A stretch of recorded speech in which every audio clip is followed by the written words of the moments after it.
In this story, we'll have a look at our MC who started an entire war and casually wiped out an entire kingdom. After achieving all of his goals, he had nothing else to live for, so he peaced out.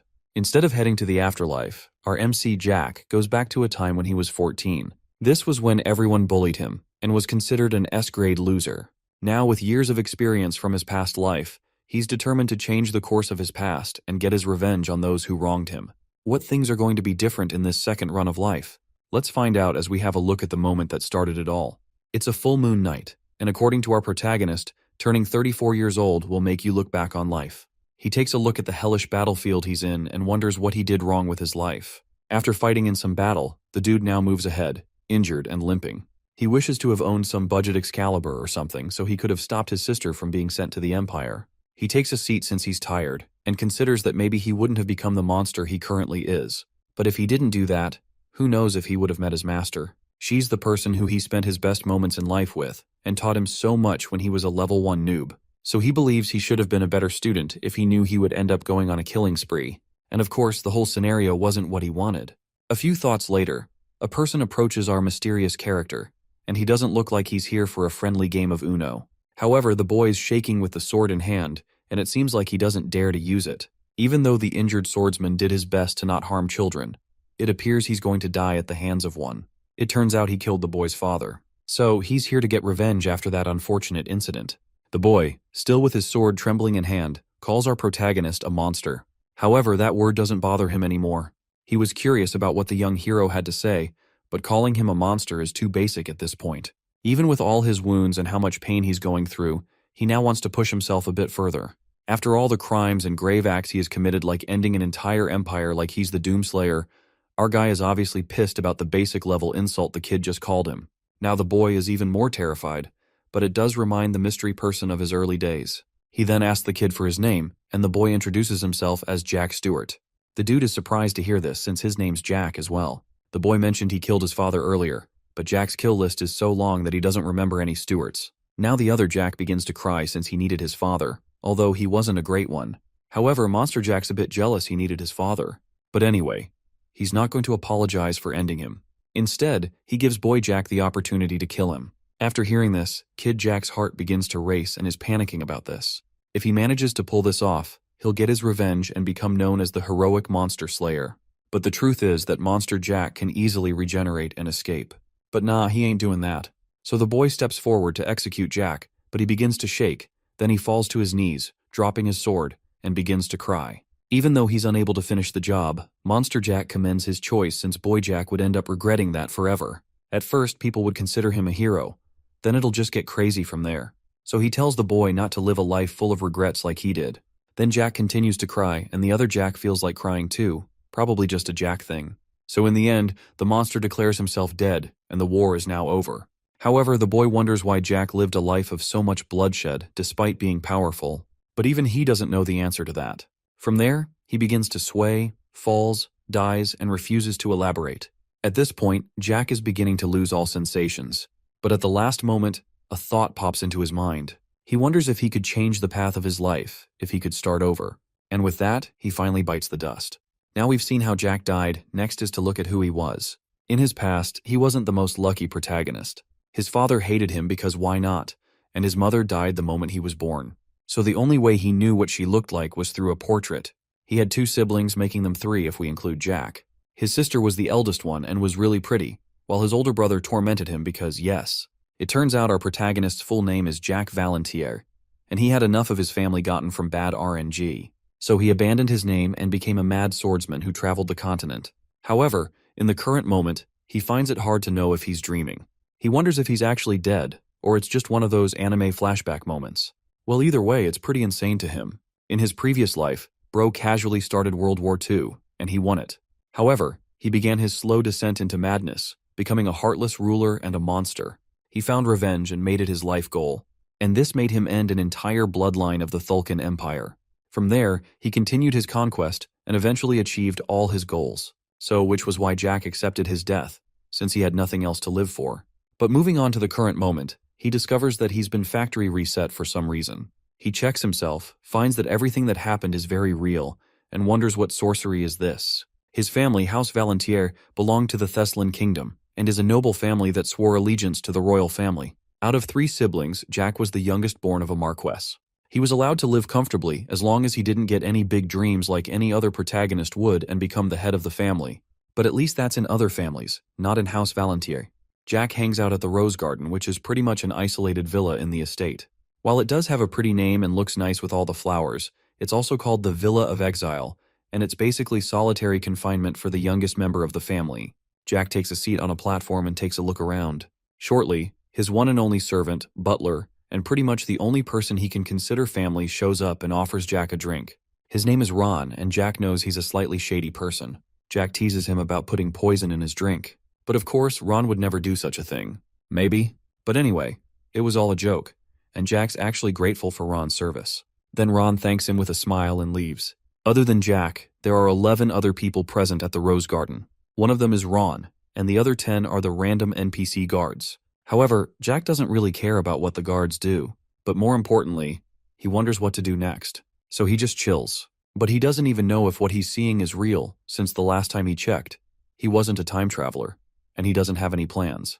Currently, he's 14 years old, and he doesn't have a callus on his hand and doesn't have mana as well.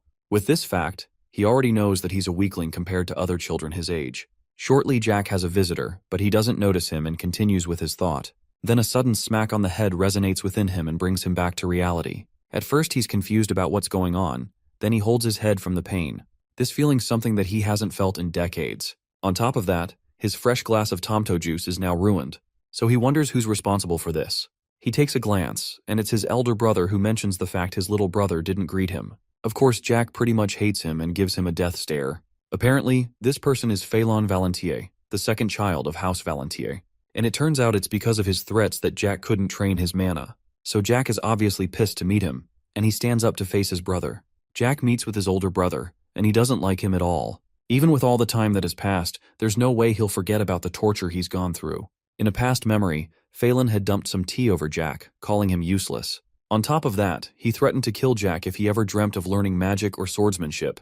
Even though the blood of the Marquess flowed through his veins, Phelan made sure that Jack only lived out his life as a background character. If he did all that, then just maybe, Phelan might consider Jack as his brother. Once he becomes the Marquess, that is. But anyway, in that past, Jack was considered a weakling. He was so weak that it was embarrassing at this point.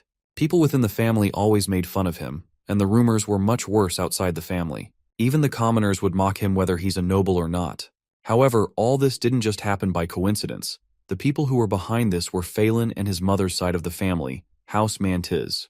But either way, Jack has nothing to say to him since the eldest child of the family is a woman. It turns out the only person who was ever nice to Jack was his older sister. She was a year older than Phelan, but unfortunately, genetics wasn't on her side, so she couldn't become the next head of the family since she wasn't a man.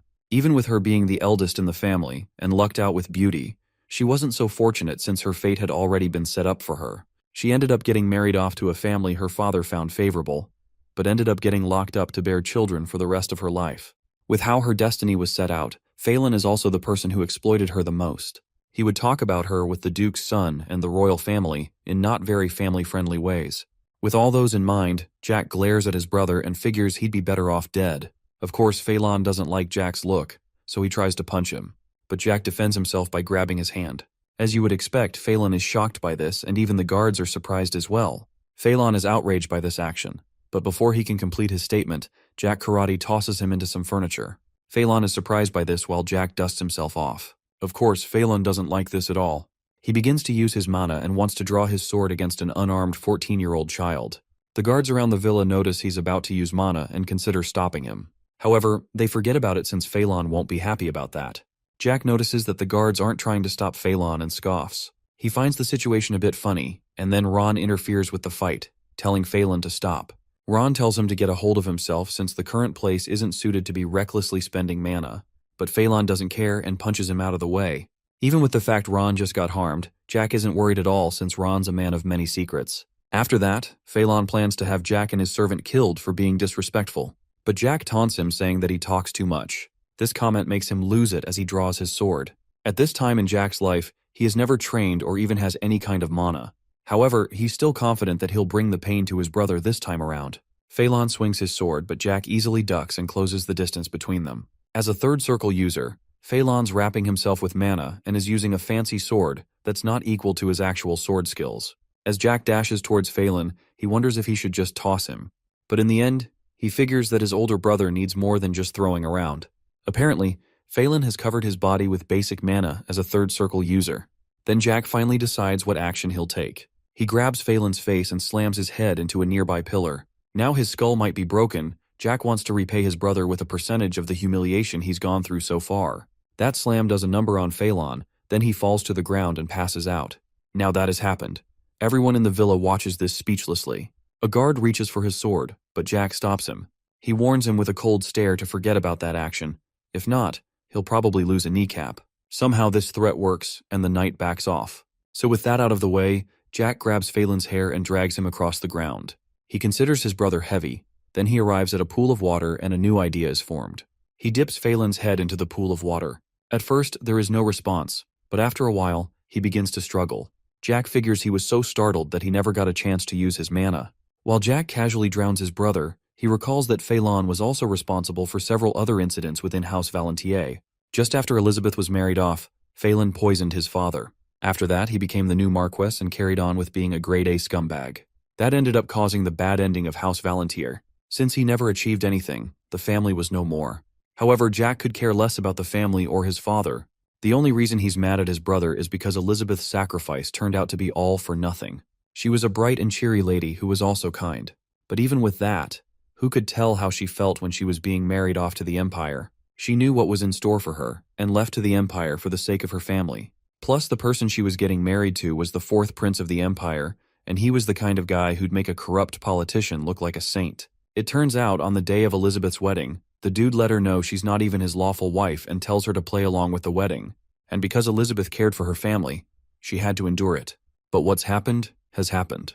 He figures he might turn into the Hulk out of anger if he keeps thinking about it. Then Jack sees a sight he never thought he would ever see. His older brother is terrified and is begging for help. However, this look of terror reminds him of the faces of people he saw in his past life. It's the one his victims made when they were scared of death. But anyway, Jack gives Phelan the chance to think about his past actions. However, he can't remember anything, and it's at this point he's realized the importance of family. Then Jack prepares the final punch, but Phelan begins to apologize and begs him to stop. But it's someone else's pleas that actually stops Jack from starting his kill list early. It's from his servant Ron, who tells him not to do that. Jack listens to him, but he still doesn't want to let Phelan go just like that. So he smashes his head against the side of the pool and lets him go. He then orders a guard to take whatever's left of Phelan away from him. Luckily, he isn't dead yet. As the guard goes to check on him, Jack dusts his hands for a job well done. Then he bumps into Ron as he passes by. Of course, he doesn't say anything about this. As you would expect, the news about Jack's behavior spread throughout the family like a wildfire, and everyone is not pleased with this. After the incident, a couple of servants rush the unconscious Phelan to tend to his wounds. It turns out he's Jack's stepbrother, and he has the support of his mother's side of the family, House Mantis. On top of that, he is on his way to becoming the head of House Valentier. However, as soon as his mother takes a look at the beaten-up future successor, she passes out just like her son. Normally, Phelan was meant to become the next head of House Valentier, but after Jack bashed his face up, he became bedridden and is now scared of water. And of course, the family was very much upset about this. After this incident, many rumors started going round as well. Phelan was considered a talented individual who became a third circle at the age of 17. But somehow, he lost a battle against his weak younger brother who was never trained in anyway. So the question is, what kind of power is Jack hiding? And why did he decide to reveal it at the moment? The next year, Phelan will become 18 years old and will be appointed the successor when that happens. Of course, the rumors keep going on. Some even suggest that Jack was jealous of this position. But all that remains to be seen is how Marcus Valentier will react to the situation. Speaking of that, he orders for Jack to be brought to him. Then there's Jack, who's having some cake. A few servants burst into the room to give Ron the update, and he's surprised to hear what's up. He then informs Jack that Marquis Valentier has ordered for him in the main building immediately. So Jack gets up from his seat and begins to head out. Ron offers to escort him, but Jack insists on going there on his own. With that, Ron wishes his master the best as he heads on his way. As he makes his way through the building, people begin to gossip about Jack. With all the death stares being sent his way, it has been a while since he's ever gotten this much attention. However, Jack doesn't care what a few randos think, and just wants to end the situation as soon as possible. He reaches out to open the door to Marcus Valentier's quarters, but the guards in front of the room stop him. Not a word is heard from any of them, and it almost seems like they're trying to mock Jack too. At this point, the whole thing seems ridiculous, so Jack tries to get their attention, but he receives the silent treatment. Then he kicks the knee of one of the guards, trying to get some kind of reply while others watch him. Now, the guard has a look that either screams constipated or just angry. Normal Jack would have been scared after seeing that, but he calmly tells the guard to get rid of that look or someone will have to clean him off the floor. The guard finally responds to Jack's threat, asking for what he said, but Jack kicks him again. This time, the guard clearly feels the impact and gets on the ground in pain. Jack informs him that Marquess Valentier has called for him and asks why he's being denied entry. The guard gets back up and has been ordered not to reveal that information. So with that in mind, Jack figures his father's using this as a way to tell him to reflect on his actions before he's let in. He begins to leave and the guard wonders where he's going. Jack knows that this isn't worth his time anymore and tells the guard that his father should come see him instead, if what he has to say is that important. After seeing his response, both of the guards' jaws drop at the level of insolence shown by Jack. This incident that happened later gets reported to Marquess Valentier. The Marquess scoffs at what has just happened, and he rises from his seat. At this point, he figures that Jack is a different person at this point. Jack waits outside the villa for his father. However, it doesn't take long until he notices something in the distance. It's his father, who's arriving to meet with Jack with an entire convoy. With a face like his, one would definitely think he's the stubborn type, and he's just as Jack remembered him. The Marquess finally stops, and Jack on the other hand figures things would have been much better without his father. He's such a greedy man who couldn't make his ambitions come true. At one point, he tried to kill Jack in his previous life for running away from home, and he even threw his own son to a bunch of thugs, just to gain more power. Of course, with all he has done, there's no way Jack would consider someone like him as his father. But anyway, the Marquess asks why he did what he did, but Jack exchanges a cold stare and asks what he's talking about. This show of attitude from Jack causes Phelan's mother to freak out in a loud and annoying manner. With how far Marquess Valentier has come, Jack asks if he would like to head inside or discuss things with him outside. Jack then tosses a plate to the side, and once it shatters, the Marquess begins to flare up with mana. Jack learns that he's secretly checking if he has a mana heart. But unluckily for him, he doesn't have anything. Marquess Valentier then asks if he's been working out recently, and wonders why he hid it until the current moment. Of course, no one will believe Jack if he says he's from the future, so he takes a sip of his drink and pretty much says he just wanted to. Again, Phelan's mom is angry at his smug response but calms down after the Marquess raises his hand. He on the other hand figures that Jack is useful after all, but this comment annoys him instead. With how his father put it, he wonders if he won't be considered his son if he's useless. This makes Marquess Valentier ask if Jack would like to be recognized as his son, but the ship for wanting fatherly love has sailed a long time ago. Everyone is shocked that Jack would turn down his father's offer. But still, the Marquess begins to leave without any further explanation.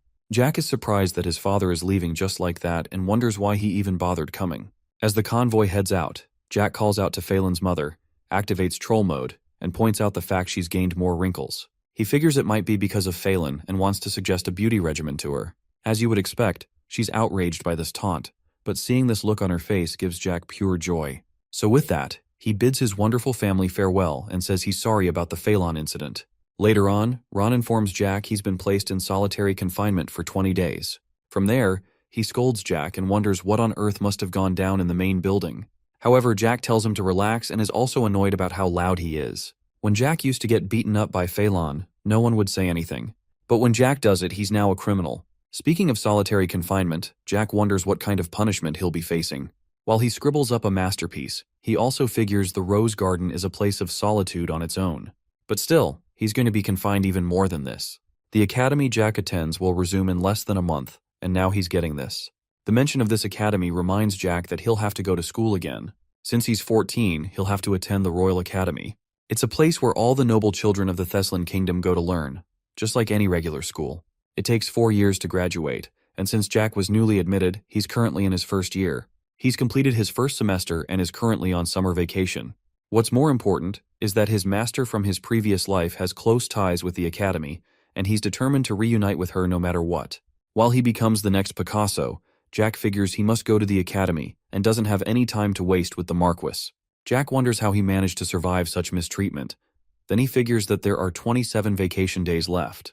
Since his confinement is 20 days and it takes 6 to get to the academy, he figures that his father wants him to head straight to school after punishment. However, it's still hard for him to understand how he returned to the past. After Jack finishes up his artwork, he asks his servant where he's to be confined. At first, Ron is hesitant to say, but after a bit of persuasion, he reveals that he'll be confined where the criminals of the domain are locked up.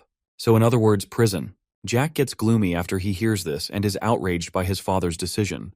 Normally, vacation for the noble children who attend the academy is more like an extension of school. For instance, before Phelan's skull was split open, he always attended social parties during the vacation to make connections with other nobles and also meet his vassals. Then there's Jack in prison, who never had opportunities like that. Plus, he had no interest in the Marquess title. With how his life went, it was almost like House Valentier never accepted him as a part of the family. It turns out Jack had left for prison way before the knights came for him. While he was being handcuffed, Ron cried as he was taken off to his cell. But Jack decided to hurry away before Ron would find another way to make him more embarrassed. Now back to the present moment. Jack is in his cell, and it's not as bad as he thought. It has all the basic stuff: a bed, a toilet, and 3 meals a day. But there's a catch, since this is a prison. The bed sheets look like they've been there ever since the time of dinosaurs, and the food looks like lunchly in its purest form. Jack finds the entire situation to be horrible, no matter how he thinks about it. It turns out that nobles who own a domain can punish the citizens by their own laws. So this pretty much means that the lord of a domain can live like a king. Even though Jack is still the son of Marquess Valentier, his own father abandoned him and even went so far as to put him in prison. Jack wonders how the family will cover up for their precious golden child. At first he figures that they might announce that he uses some sort of poison artifact or something, but that'll probably sound too basic. So he imagines another possibility. In this one, he learned dark magic out of greed. Then Phelan caught him and tried to set him straight. But instead of listening, he attacked his older brother using dark magic, which caused his head injury, and Phelan forgave him for this anyway. Jack is positive this is the kind of scenario the Marquess and Marchioness are brewing up, and the thought of this makes Jack want to jump off a cliff. This thought gets him all frustrated, and he plans to break out after a few days, since a prison cell isn't exactly the best place to have a vacation. He also wants to escape from such a loving household, but the only things holding him back are his older sister, Elizabeth, Ron, and his master. But more importantly, his current body is pretty weak at around 5'5" and 121 pounds. From his view, the world is pretty much a jungle that operates on survival of the fittest. According to him, the only reason he survived in his previous life was because he was strong, so he took everything he wanted.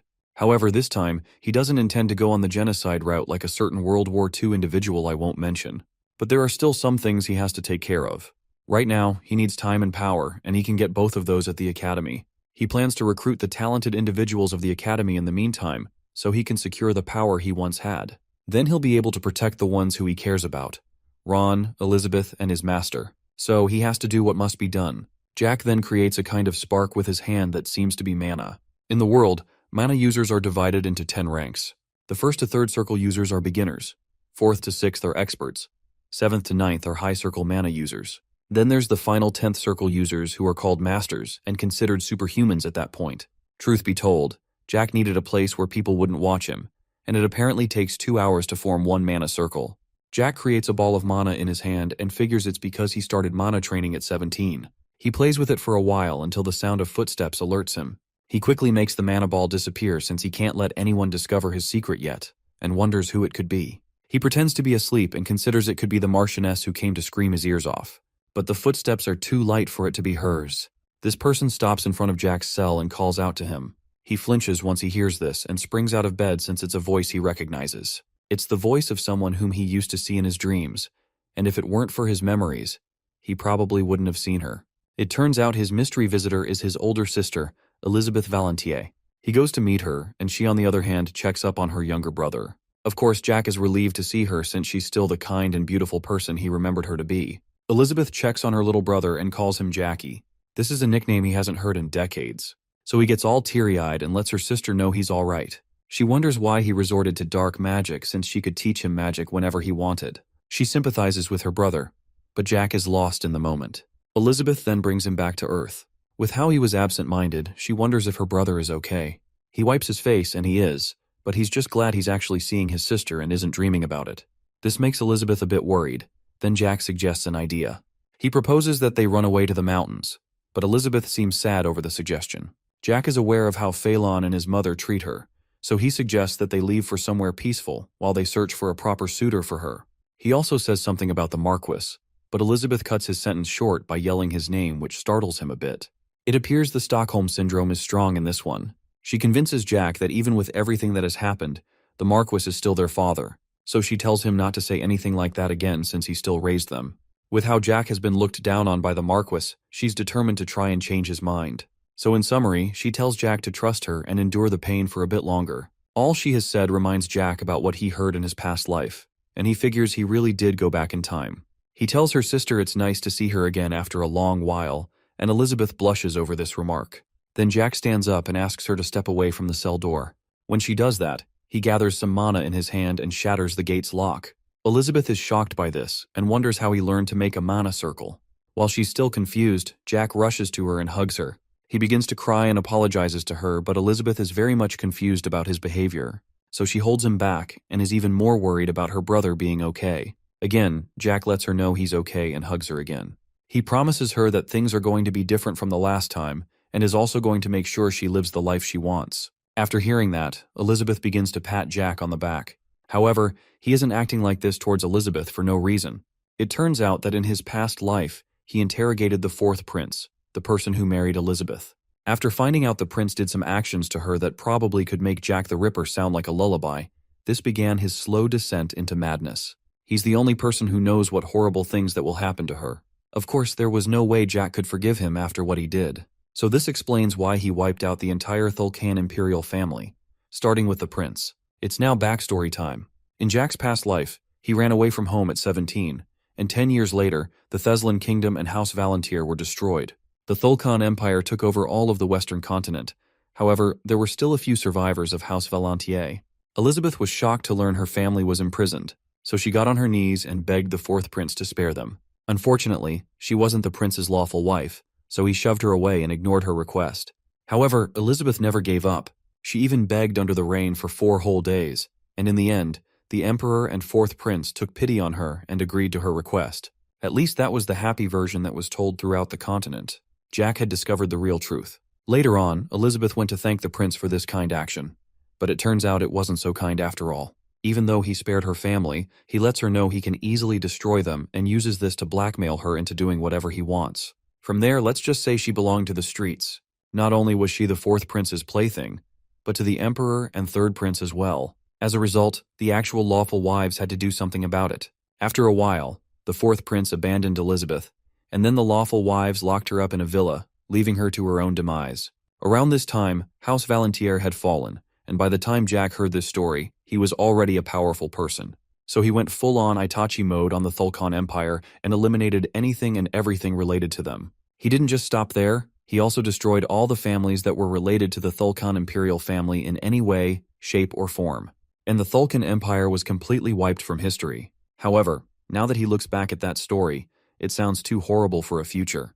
As Elizabeth tells her younger brother to look after his health, Jack is determined to change the course of things from his previous life. Later on, Elizabeth heads back and she knows that Jack is a different person. Now, he's not the boy who used to run away and hide, and she figures it's probably better like this.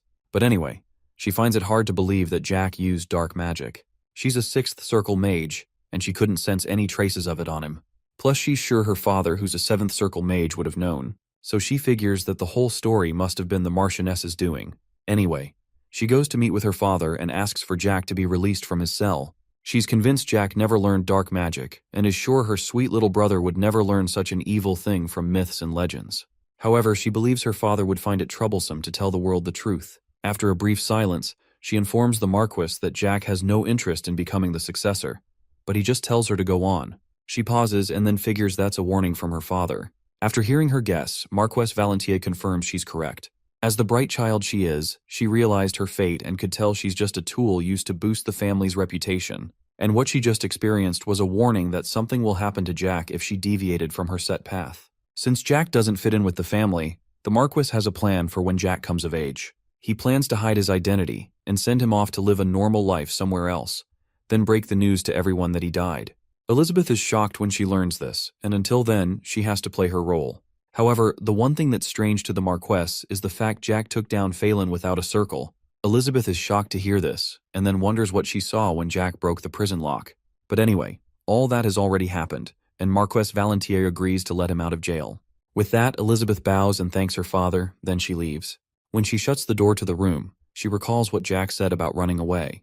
She then begins to cry since she believes it's impossible to run away from a fate that has been decided for her. It's a brand new day, and life is going as usual for Jack, who's in prison. He believes to have dreamed of his past life and figures it's probably because he's not used to jail.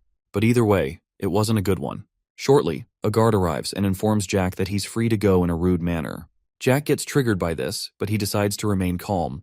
He thanks the guard for bringing his clothes and shoes, but the knight refuses to let go when Jack tries to take them. Even though he's always treated like trash, he still finds it absurd that some no-name NPC side character also wants to do the same. The guard refuses to give Jack his shoes and tells him that he's getting on his nerves. Now this is where Jack loses it. He faces up to the guard, while the knight begins to regret all his life decisions. Now the time for talking is over, and Jack charges up his fist and attacks the knight. And who knows if he made it out of that one. Eventually, Jack arrives at the rose garden. Then Ron calls out to him. Now that Jack has been released, he's worried if his master is fine, but Jack is okay. Then Ron spots a bloodstain on his clothes and wonders what has gone down in the cell. But Jack assures him that it's not his blood. But anyway, Jack notices the new faces around the villa. There are 10 new foot soldiers, and a page from the Iron Blood Order was brought in. Jack observes that one dude who looks like he's been grinding for loot and experience points, and figures he's the page of the Iron Blood Order. However, Jack pities him since babysitting wasn't what he had in mind when he became a knight. But then, a guard comes over to report what happened in the cell to that knight. After hearing that, he heads over to Jack and asks for his story on what happened. The fact he's polite is enough to shock Jack. However, the knight is a bit nervous, but he mentions the fact that the victim guard had lost a finger and an eye when Jack was done with him. Ron doesn't believe him, but the knight figures that he has the right to inquire. Then Jack switches into villain mode to respond, leaving the knight shocked to hear his reply. From his movement, mana sensitivity, and position of his feet, Jack can easily tell he's a fourth circle.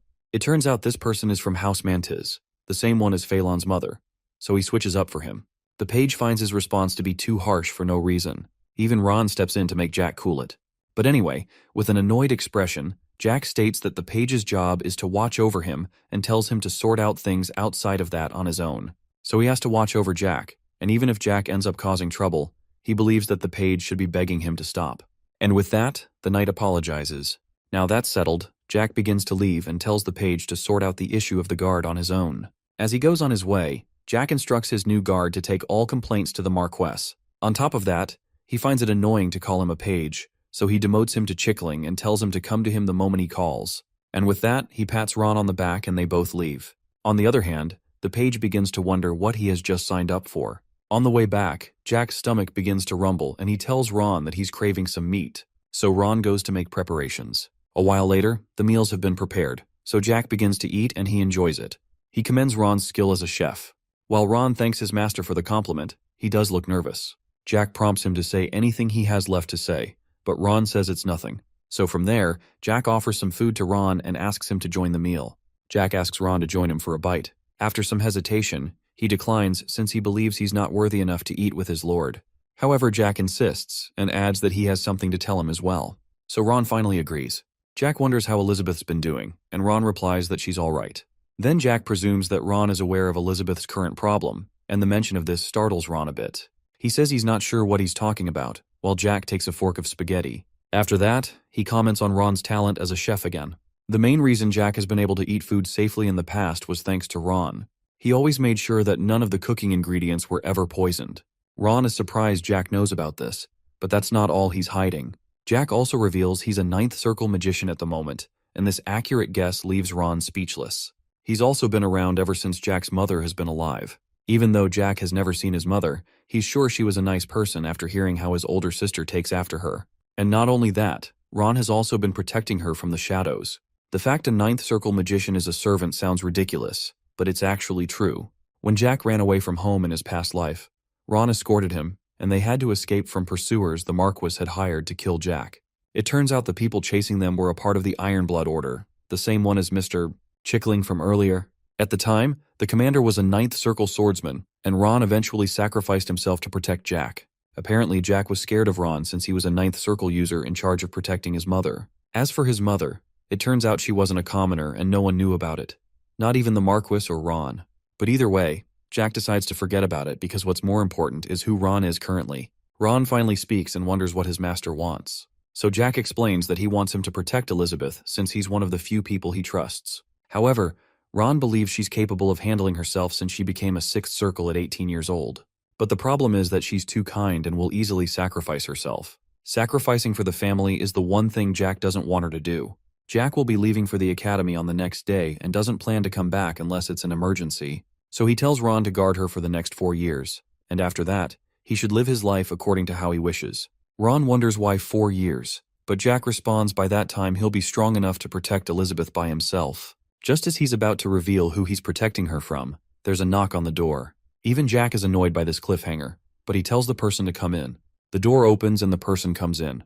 It's the page from the Iron Blood Order, and he came to report what happened to the guard. The injured guard was sent to a medic, and as for what happened, we get a beautifully made-up story of how the guard cut his finger in training, lost control of his sword, and poked his eye with it. So Jack ran away after seeing that. After hearing this is going to be the recorded story, Jack commends the knight and teases him as the dog that he's been demoted to. Then Jack calls for his chickling, but the knight's annoyed at this point. He reveals his name as James Canta. Either way, Jack asks James to fetch him a real sword and a wooden one. However, James refuses to comply with this errand. Jack figures that the knight before him has quite the ego, and grants him a once-in-a-lifetime opportunity. Since he can tell James doesn't like him, Jack grants him the chance to beat him up, and Ron is shocked by this. Then Jack shows James his hand and gives him the chance to guess how many times he's grabbed a sword. With this conversation, James believes that Jack wants him to be his swordsmanship instructor. However, Jack laughs at his theory and asks him to bring the swords. Now that a fight has been arranged, Ron wonders if Jack will be alright. He reminds Jack that James is at the 4th circle and wonders if he'll be able to fight him. Then Jack decides to make a bet with Ron to see if he can beat James, while James searches for a sword. Ron thinks about this for a while.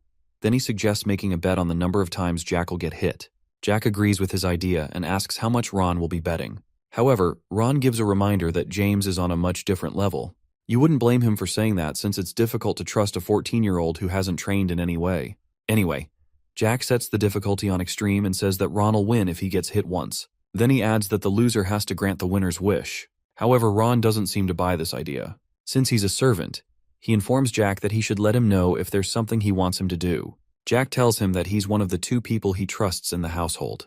Additionally, he only makes requests to those he trusts. So with that said, Ron has no choice but to agree with the bet. Shortly, James returns and he kneels before Jack. He apologizes for the issue that happened between them earlier, offers to spar with Jack, and asks him to reconsider what he said earlier. It turns out there are several people who disrespect Jack.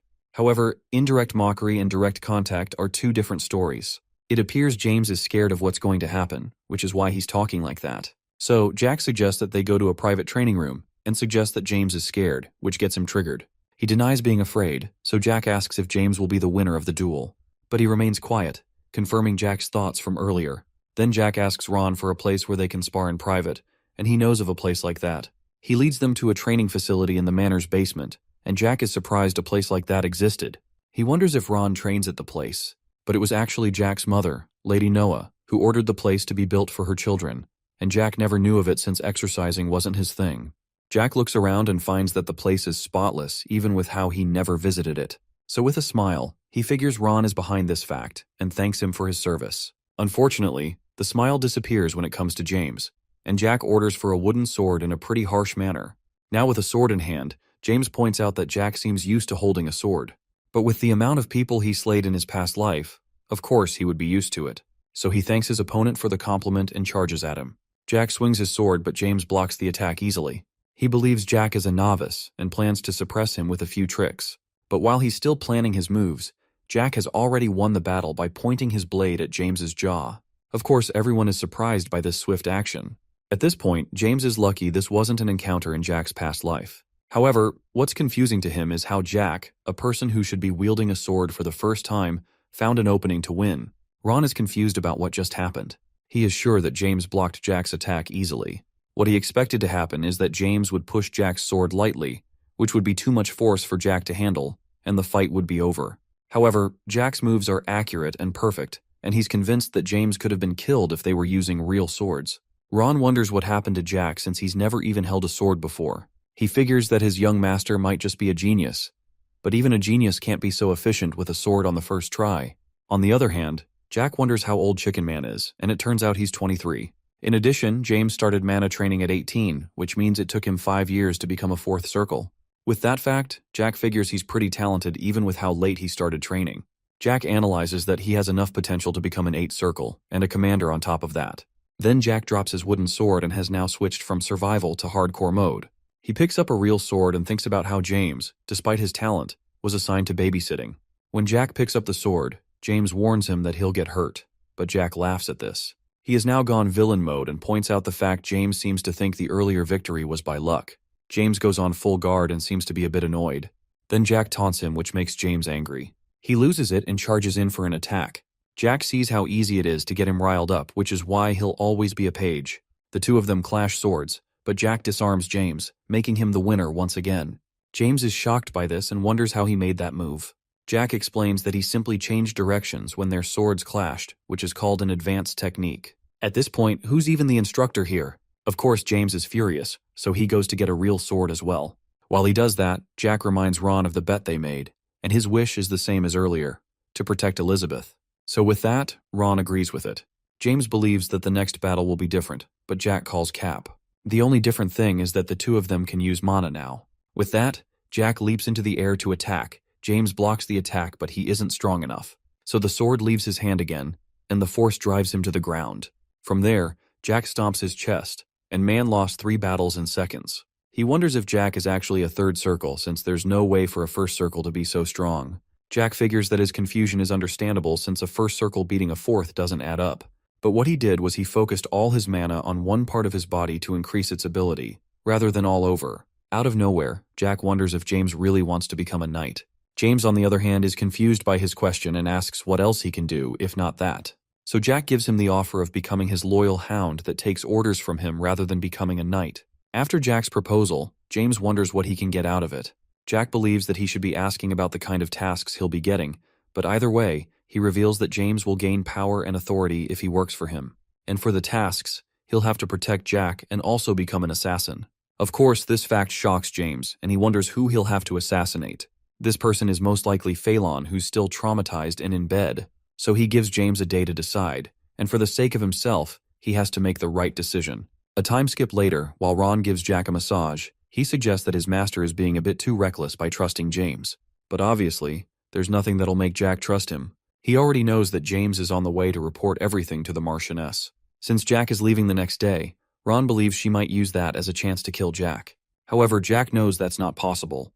Even though she's still searching for revenge after making Phelan terrified of water, she can't make any moves since the Marquess is still alive. Besides, she needs Jack to force Elizabeth to do what she wants, so he's confident she won't kill him. On top of all that, Jack's move to the academy has already been planned, so the worst she can probably do is break an arm or leg. But more importantly, no one ever managed to kill Jack. Even some powerful figures like a Harpy Lord, an Orc Lord, and a Dragon Lord failed to accomplish this. Then what good can some random noble Karen do? In the end, Jack thanks his servant for the massage. He was aching all over since he doesn't exercise regularly. As he stands up, he tells Ron not to worry and says he won't die unless he wants to. After hearing his statement, Ron wonders if Jack has an idea of how he'll die, and out of all the things, he does. He also tells Ron that he can't accompany him normally. So if he's curious about what will happen, Ron will have to follow him secretly. After that, there's another thing Jack has to say. He informs Ron that he'll be creating his 2nd circle, so Jack instructs him not to let anyone into his room. Ron is surprised after hearing this because it's apparently a difficult task, but Jack wonders what the fuss is all about since it's child's play for him. So with that, Ron agrees with his request. Meanwhile, James is still pretty salty after losing to a 1st circle. He believes Jack is a 3rd circle, and is a gifted child on top of that. However, one thing he found absurd was Jack's offer to become his hound. Jack neither has the support of other families nor loyal vassals, and is pretty much a nobody. He pauses for a while, and he begins to have Vietnam War flashbacks of Jack. Then he decides to break the news to the Marchioness concerning that conversation and Jack's combat talent. Now he sees this as a way to get a secure ride to the top. While Jack may be a genius, James knows that he won't be able to overthrow his family unless the plot armor works for him. In a different location, the Marchioness and Elizabeth have a chat, obviously not a friendly one. She considers Elizabeth to be subhuman as long as the fact her mother was a commoner stands. Other than Elizabeth's looks, the Marchioness holds her to zero regard. After that, the Marchioness offers her a drink, and Elizabeth doesn't seem to be in a position to decline. Elizabeth rejects the offer because she doesn't believe she can drink before the Marchioness. So with that, the Marchioness downs her glass of wine. She then reveals that the first son of House Marion and the second son of House Assemble both seem interested in Elizabeth. However, the Marchioness doesn't find them good enough, so she'll still search for other candidates. She asks if Elizabeth has anyone in mind, and she says no. It's a good thing she did, because that would have been the end of that character. Now the next topic is Jack, who appears to be causing trouble. It turns out the news of him trying to recruit James got to the Marchioness, but little did Jack know that he's already sold out to Phelan. She finds this funny and begins to laugh in a loud manner. However, Elizabeth believes it's because of her father and stepmother that he made such a move, but she can't say that. If she does, her stepmom might end up doing things to harm Jack. Anyway, the Marchioness is about to leave and will keep searching for suitors for Elizabeth. But before she goes, she heads over to Elizabeth, who is terrified at this point. Then she makes it clear that if she falls in love with anyone, there will be trouble. So the poor girl has no other choice but to comply. With that said, Elizabeth now has to go for supper with the family. In the dining hall, the table has been set with food, so the family have their meal in a silent and gloomy environment. However, the doors burst open, shaking up the mood a bit. It's Jack who comes in like a ray of sunshine into the hall. Of course, some people are surprised, and others are disappointed. But Jack wants to join in for dinner since he is a part of the Valentier family after all. Apparently, there are 2 ways to use mana. The first way is to circulate mana through the body to make the user faster, stronger, smarter, and all that. The second way is the nerd approach, where one can apply some formula to mana and give it shape. This allows them to use all manner of spells. This is why mana users are divided into swordsmen and magicians, and Jack here falls under the swordsman category. Speaking of Jack, a few minutes earlier he finished creating his second circle as a swordsman. Ron has a very surprised expression since it took him 2 months to become a second circle. Normally it would take 4 months to achieve this, so doing it in 2 months is actually impressive. But still, it's nothing compared to doing it in just 5 hours. Jack asks for the time, and it's 5:48 in the afternoon. Jack is shocked by how much time has passed. Then his stomach begins to growl, just in time since it's time for dinner. Rather than having his usual steak, he wants to try something different. He figures that it's also dinner time in the main building, so he makes up his mind to crash the party. At the same time, he also wants to reveal he'll be leaving for the academy on the next day. So we're back at the dinner hall, and the only sound that can be heard is Jack's chewing.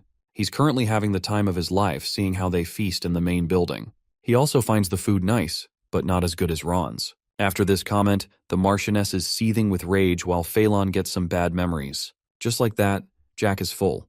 However, the Marquis figures that he must have paid a visit because he has something to say. And this is exactly why he came. Because who would want to have dinner in such a gloomy place? At this point, the Marquis figures that Jack has lost his mind, but his serious face is making things more gloomier. As the tension between Jack and his father rises, Elizabeth, who is nervous to death, wishes to talk with her brother outside. However, that won't be necessary because the Marquis still wants to hear him out. So, with a grin that'll make someone know something's up, Jack informs his father that he'll be heading back to the academy the next day, while the Marchioness is thinking of 1,000 ways to end Jack. After the announcement, the Marquis just goes, "Okay, whatever." However, Jack's aim wasn't to ask for permission. Now that's settled, Jack gets up and is glad his father is letting him go hassle-free. But before he leaves, he checks up on his brother, Phelan, who has been scarred for life. It turns out he's now scared of any liquid and can't even drink them. But still, Jack figures he's thirsty. Since he's part of the family, Jack actually feels a bit sorry for his brother, even though he was Phelan's punching bag at one point. So, as the caring younger brother he is, Jack pours some wine on the table to offer some to his brother. However, as the wine splashes on the table, Phelan begins to tweak out and then falls to the ground. The Marchioness is outraged by Jack's behavior and loses it. But Jack begins to leave once the wild animal gets loose since he's done what he needed to do. Now the atmosphere is tense, but the Marchioness is determined to have her revenge on Jack. However, he looks forward to what she'll bring to the table. From his response, she begins to turn into a nuclear weapon. A couple of maids are amazed by Jack's attitude, but then they decide to clean up before the nuke goes off. After the Marchioness's declaration of war, nothing happened to Jack overnight. The only wrath he faced was from his sister, who was very much upset about that incident. When that is done, Jack heads to the academy in a carriage arrangement that he finds similar to something on Craigslist, although the cushions were padded pretty nicely this time around. But anyway, he takes a look at one of the guards following him. His name is Raisin, and is a 6th Circle Knight who's in charge of the caravan. From the way he's staring at Jack, you can tell he's been paid to take care of some business. It turns out Elizabeth also came along to keep an eye on her younger brother and wants to go with him, but Jack believes he'll be fine. Her instincts believe their stepmother is up to something, so she wants to come along, but Jack insists that there's no need for it. Besides, he's confident that he's not dying anytime soon. Even with that, Elizabeth wants to follow along, but Jack instructs her to go back. With that, she finally listens and turns around. Ron is also worried since things aren't so bright at home. Jack can tell that Elizabeth and Ron are both worried, but everything will be all right. So he reminds Ron of the promise they made and something about tonight. Of course, Ron remembers this. In the end, Jack also leaves Elizabeth in his care and prompts him to go to her. So with that, Ron heads back as well. Now everything has been set. It turns out Ron will catch up later, and he's going to watch the mystery event that will happen later. Then Jack takes a nap, and he figures it's the weather that's making him so drowsy. He dozes off, but now the question is, what does Scarface plan to do? The journey goes on until nightfall. Jack finally wakes up after no one bothered to wake him. He steps out of the carriage, and it appears they're camping out. Jack then spots his one and only chickling. No words are said between them, however, Jack returns a smile. It seems Jack's aware of the path James has taken, and there's nothing he can do about his choice. He just has to use "it is what it is." But the next thing you know, there's a crowd of soldiers before Jack. He seems to have caught up with what's going to happen. But anyway, Raisin explains what's going to happen. Throughout the journey to the academy, they're going to be camping out. And what Scarface has in mind is that they're going to crush Jack's limbs at each stop. Then they'll feed him a potion to heal him. Of course, the person behind this scheme is Jack's stepmother.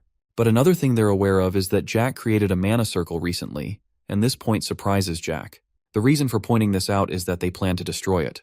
Apparently, destroying someone's mana circle is like a death sentence. Even though it can be recreated, it's extremely rare to find someone who can endure that process. On top of that, breaking someone's mana circle can pretty much cripple the person. Raisin pokes Jack's shoulder with his sheathed sword, and has also heard of his skills from James. Even with that, Raisin believes it won't be enough to get him out of his current situation, and he draws his sword to begin. A few locals notice this, but they leave the nobles to noble things up. However, this feeling reminds Jack of home. He was the mad swordsman, and his past experience is always there, even with how long he's lived in peace. He then calls out to Ron, but there is only silence. It turns out that in Jack's past life, he lived in the woods for 10 years, and that was where he met his master. After she passed away, he came down from the mountains and discovered that House Valentier and the kingdom had been destroyed.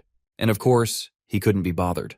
While Raisin wonders what Jack's yapping about, Jack draws a sword from his cane. The only question that bothered him at that time of his life was what happened to his sister. Since she's a smart and talented individual, the one thing he hoped for her was to find a good husband. And if she did, maybe Jack would have forgiven everything.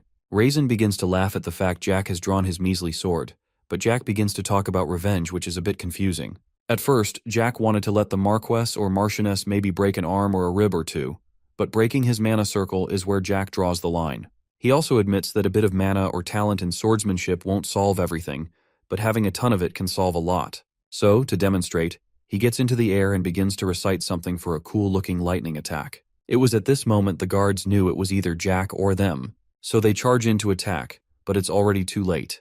Jack finally rips through all the guards with his attack. James never regretted choosing Phelan, who had many connections, over Jack, who seemed worthless, because it made enough sense to do that. But after witnessing what's currently happening, it was at this moment that he knew he messed up.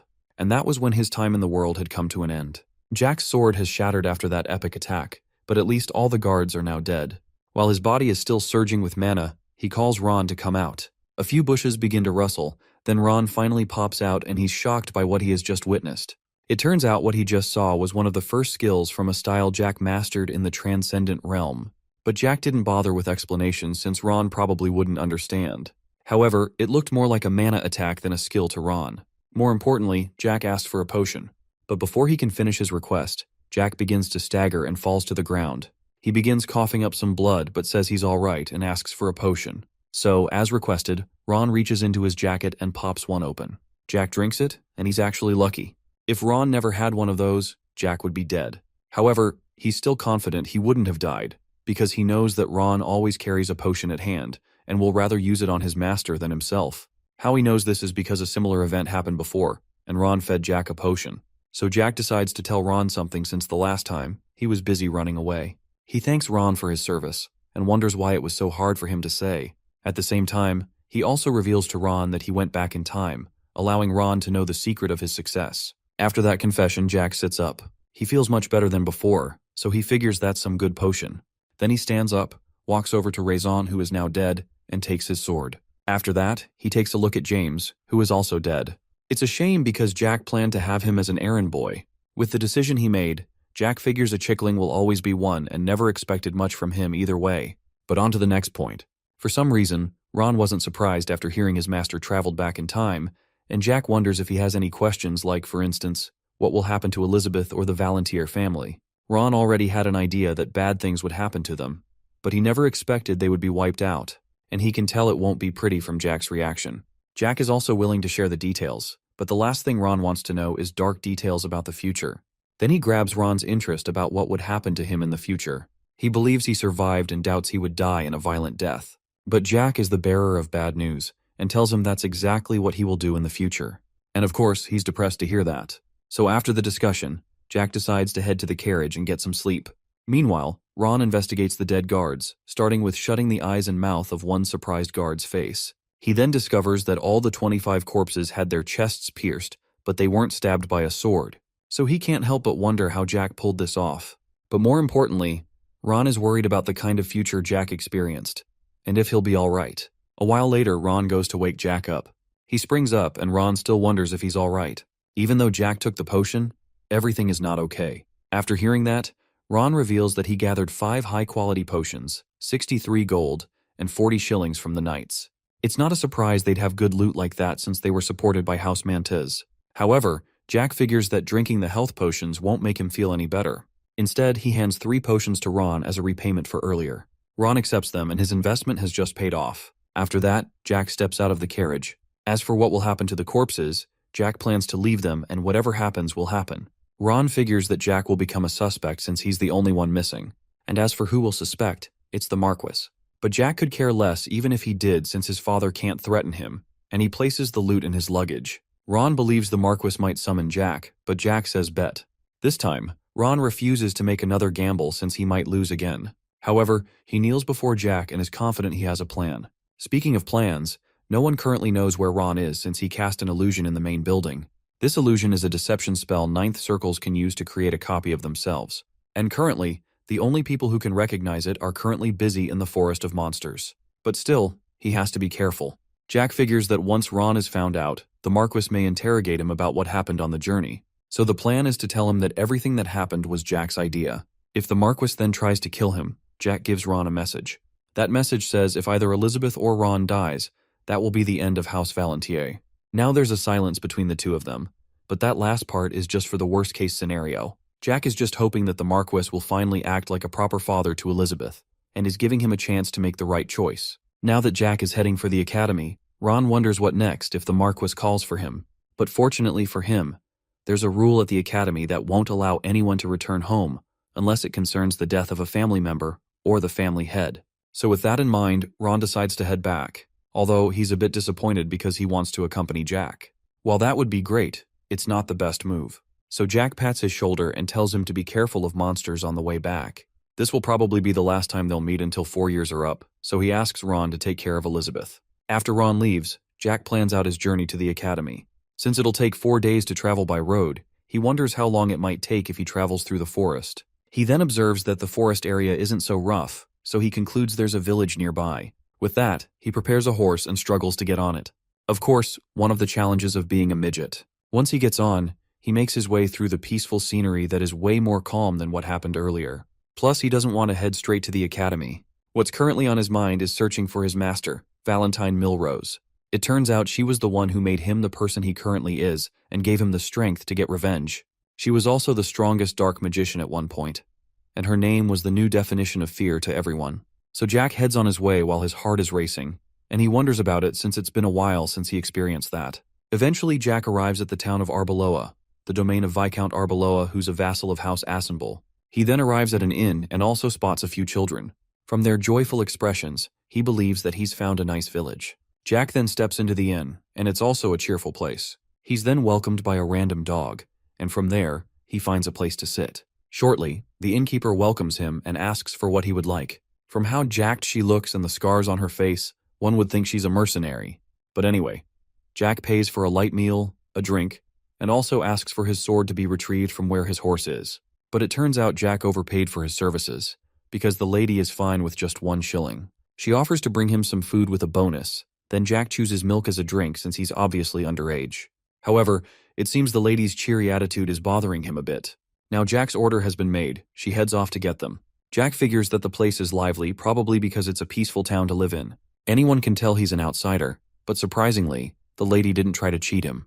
Although this time of peace was before the war broke out. Shortly, Jack overhears a discussion. It's about a large-scale operation that involves wiping out monsters completely. While the reason for this is unknown, the Thulkan Empire isn't doing anything about it. Plus, this cleanup is a heavy investment involving 20,000 mana users. At the current moment, most of the Ironblood Order, the elite troops of House Valentier, have been assigned to the Forest of Monsters. It turns out the king of the Theslan Kingdom drafted a large number of soldiers from each family and made them go for the monsters in the forest. This forest is at the base of a mountain called the Grand Range, and it's a place full of orcs, goblins, elves, and all other kinds of fantasy creatures. Apparently they use various remains of these monsters for armor, potions, and all other kinds of things, including things for beauty and even turning elves into pets. Of course, taking over a neutral area that isn't under threat is just people being greedy. However, Jack is aware that this subjugation is guaranteed to fail. It turns out the Ironblood Order lost a third of their knights after this failed expedition, and was a complete failure. As a result of this, the king lost the support of both the people and the aristocrats. Jack recalls that this canon event made the kingdom to start dividing. Then a civil war breaks out. Before Jack can finish his train of thought, someone slams his cup on the table. He seems to be on the right path of how incompetent the king is. He continues his rant, but another man stops him from saying anything more because the price for speaking against the king is death. It appears our random guy had rank a bit too much, which led to his outburst. Jack commends the dude's courage for speaking against the king, since that's a one-way ticket to losing your head. Then a conversation piques his interest. It's about the youngest son of the Marquis, aka himself. The rumors of him using dark magic has also spread to this village as well, along with him being sent to jail. While Jack listens to this, they continue to laugh at and insult him. Then the innkeeper comes over with Jack's meal, wondering what he thinks is funny. He's confused by what she's talking about, then finds out he was smiling without knowing. The lady then takes a seat since she doesn't have much to do. Jack reveals what he overheard about the last son of the Marquis being an idiot, and he was just listening to it. Normally, most people draw conclusions based on rumors of things they haven't seen for themselves. But as for Our Lady, she prefers to see things firsthand. However, Jack informs her that those rumors can be true sometimes. After that, Jack takes a slice of pie. He tries it and thinks it's good, but not up to Ron level of good. However, based on the lady's opinion, seeing how handsome the youngest son of the Marquis is compared to the rumors, she doesn't believe these ones about Jack. After hearing that, Jack realizes something. From the lady's scars, muscular build, and regular customers who are mercenaries, he figures that she's the branch manager of an adventurer's guild. She's shocked after hearing this, but it seems Jack is right. He didn't just make a lucky guess. Apparently, each village has its mercenaries who are looking for work. They undertake a variety of jobs ranging from fighting monsters all the way to finding lost cats. And most times they set up their guild close to an inn. So with that, Jack is curious why an adventurer's guild branch manager is running an inn. But this is the lady's full-time job. Since work is hard to find, she has to hustle one way or another. The inn is actually a lodging facility that is run by the Adventurers Guild. So Jack commends the lady for thinking of this. In House Volantier, Jack is known as that one useless child. But here, he's just another topic for the mercenaries to gossip about. So he wonders how a guild branch manager of all people could notice him in a remote area. Then it hits him. He recalls the time when he just found the village. When he arrived, the guard stopped him to do the usual security checks, but he showed the crest of his family, which is his get-out-of-jail-free card. The guard gets shocked after seeing this and begs for forgiveness for not recognizing Jack. Then they granted him a smooth entry. Jack realizes that the guards must have told the guild manager about him. While that's regarded as dangerous, she was kind to him. Not only that, she also heard all those rumors about him, but she still treated him like a normal human being, unlike his brother or the knights at home. After the lady thanks him, she puts out her hand for a handshake and introduces herself as Jane Arbeloa. Jack shakes her hand, but after hearing her name and the name of the domain, he figures she's from a noble family. It turns out she's the third child of the family, and her oldest brother is the lord of the domain. Normally, working with mercenaries is a job for commoners, but Jack is fascinated that a noble is doing it. Nobles usually have their daughters marry someone at a young age, but that wasn't Jane's case. She enjoyed her current job, plus no one in her family wanted her to be sold off. Jack is fascinated after hearing that, however. He wishes his own family was like Jane's. After that, Jane calls her dog, Arnold, and after he leaps at her, she wonders what the son of a Marquis is doing alone at Arbeloa. Jack doesn't believe he needs guards, and this response shocks Jane. After hearing that, she figures that he's nothing like the rumors she heard.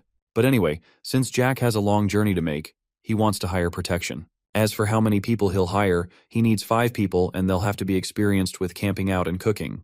Then for the payment, Jack plans to pay 2 gold per person in advance, and an extra 3 for each person when they arrive at the destination. After hearing that, Jane's face lights up like it's Christmas. Jack figures it would take 30 shillings per person to guard a merchant. As for how the currency works, 100 pennies equal 1 shilling, and 100 shillings equal 1 gold. With this fact, the Adventurers Guild has just made serious bank right now. However, Jack still has to pay for food and equipment, so he wants to keep the total bill of that within 3 gold and asks for a carriage and horses as well. Seeing that she's just hit a cash cow, Jane hands Jack his room key while she goes to handpick the finest warriors the guild has. After that, Jack figures she's probably the reason why the whole village is so safe. Jack finally arrives at his room, and the first thing he does is to lie on his bed since he's exhausted. He plans to take a shower first, but he's already fallen asleep. Later on, Jack has a dream. In it, he's in some kind of cave. He's with his master who pities him and asks Jack if he wants to remain powerless. And obviously, Jack is fed up with being weak. He wants to change this about himself. So with that response, Valentine puts her hands around Jack and finally decided to become Jack's master. After that, Jack suddenly wakes up with tears running down his face. It's a new day at Arbeloa and Jane bursts into Jack's room full of sunshine. Then there's Arnold the dog who leaps at him and begins to lick his face. After that wake-up call, Jack prepares for his journey. He heads downstairs and Jane can tell he had a bit of a tough time sleeping. But anyway, she has prepared a high-quality carriage and gathered the top-level soldiers to accompany him. But out of these people, Jack notices a few of them who were making fun of him the previous day, and they are beginning to regret their actions. One of the mercenaries introduces himself. His name is John Doe and is the leader of the Fire Ant mercenaries. Jack hears this and wonders what kind of a person would have such a basic placeholder name. There's no way he believes that's the dude's real name, but he shakes him either way. They'll be heading towards Mount Boulder, and since there's hardly anything there apart from a few villages, the prediction is that they'll be camping around 2 times. John explains that a couple of the soldiers were cooks and they are experienced with camping. But Jack is bored of the details and figures he won't have to do anything. With that plan, he hands John his suitcase and they head on their way. Before Jack leaves through the door, he tells Jane that John seems like an interesting guy for someone who's using a default name. While Jack's body may have changed, his senses and eyes are still the same. A 9th circle like Ron is pretty rare, and it makes sense for him to hide his identity and power. But then there's John who's an 8th circle soldier, and he's holding back for some reason. Then again, Jack did ask for a veteran, so he can't complain. Anyway, Jack believes he'll meet Jane again, and she on the other hand wants to have some beer the next time they meet. That might be possible as long as she's the one taking the bill. So with that, Jack finally leaves the inn. So the convoy begins the journey with the shiny, brand new carriage. Jack is enjoying the ride and is relaxing on top of it. After having that time to rest, he's now in a better condition compared to the previous day. Then he notices John staring and wonders what the deal is. However, he puts that aside and calls a different mercenary. Jack asks if he knows who he's escorting, but the dude has as much confidence as your typical introvert. The only thing he knows is that Jack is the son of some noble, and he seems to be traveling the world. After that, Jack wants to ask a question. He searches through his vest and tosses him an item. It's the seal of a noble family. It seems the soldier has an idea of it but doesn't exactly know what it is. So Jack reveals that the crest belongs to House Valentier, and they'll soon be wiped out of existence. After that's been said, the atmosphere becomes pretty awkward. Jack also talks about the idiot child of the family, the same one who was also sent to jail. At this point, the mercenary has finally realized who Jack is from the obvious hints. After Jack was released from prison, he found out the rumors of him using dark magic. At this point, the soldier is regretting everything that led him to this moment. However, Jack also claims to know a bit of dark magic. After all, his master was the goat of dark magic.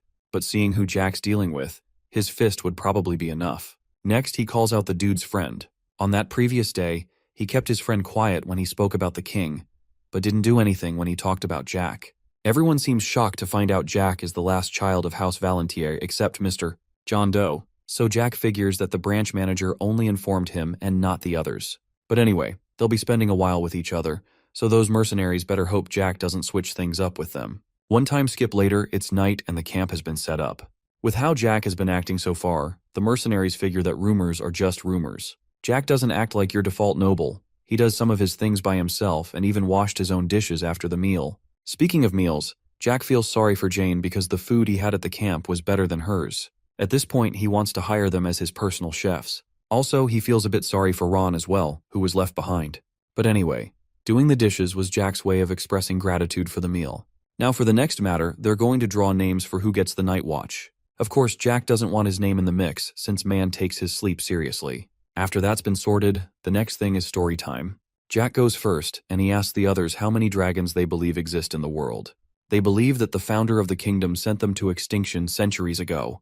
This is the national myth, and how it goes is that the founder of the Thessalon kingdom, King Julius Thessalon, and his two companions defeated all the dragons that took over the western continent and founded the Thessalon Empire.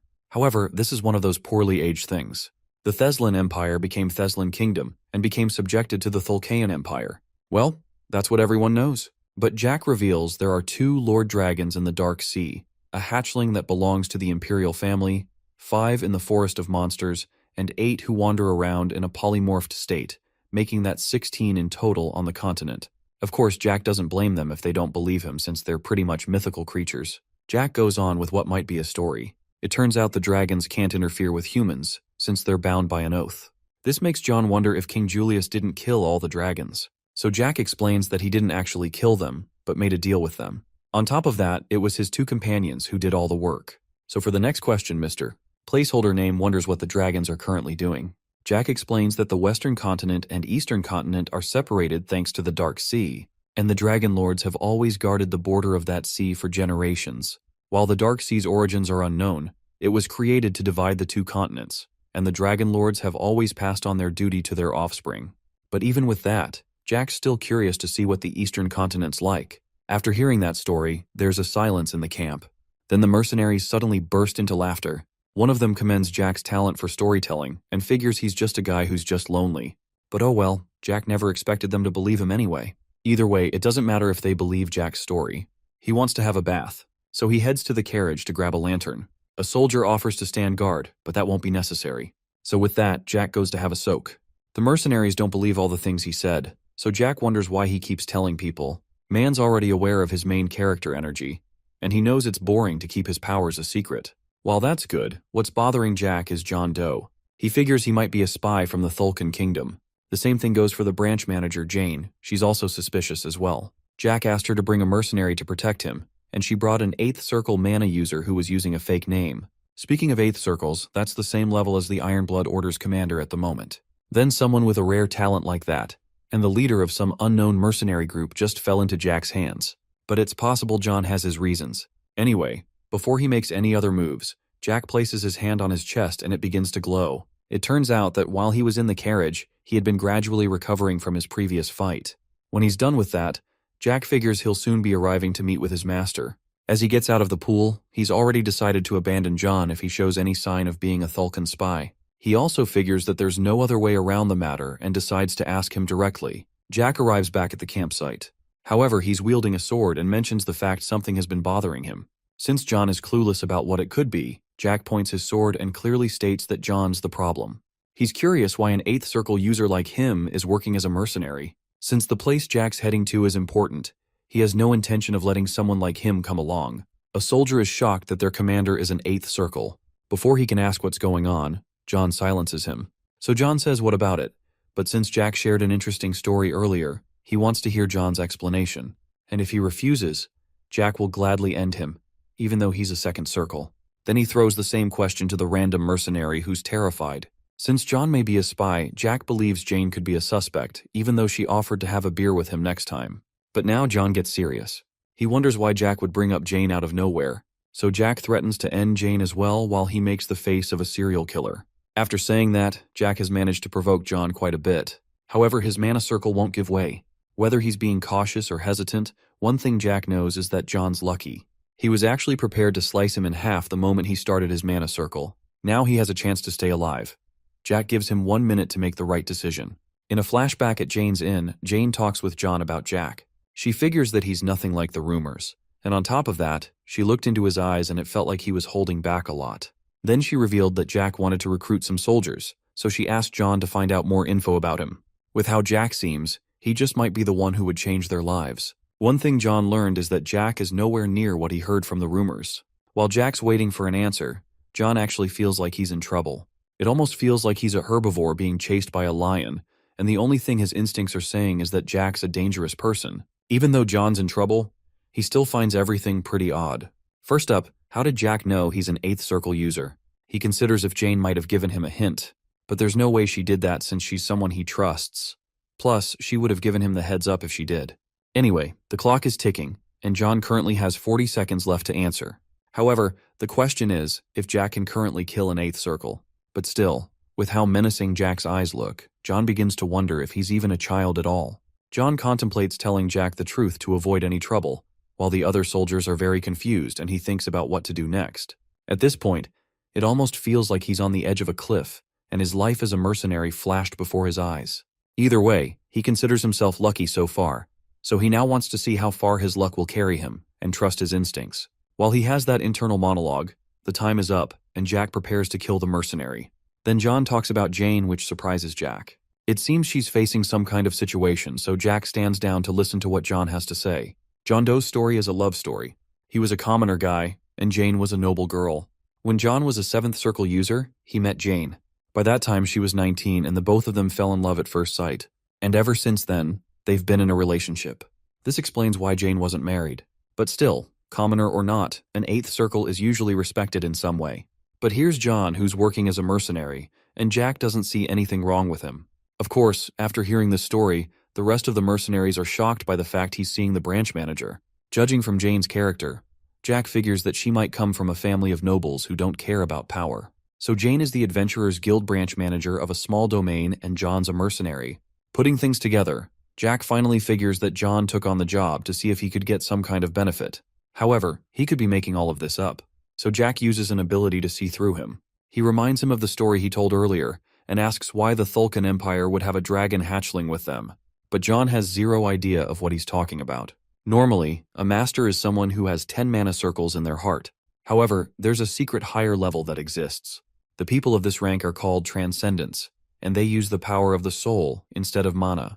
Jack reveals that in 2 years, Hankies Beckerman, the guard of the Imperial family, will reach this level and become the strongest swordsman in the Empire. It's been a long while since a Transcendent existed.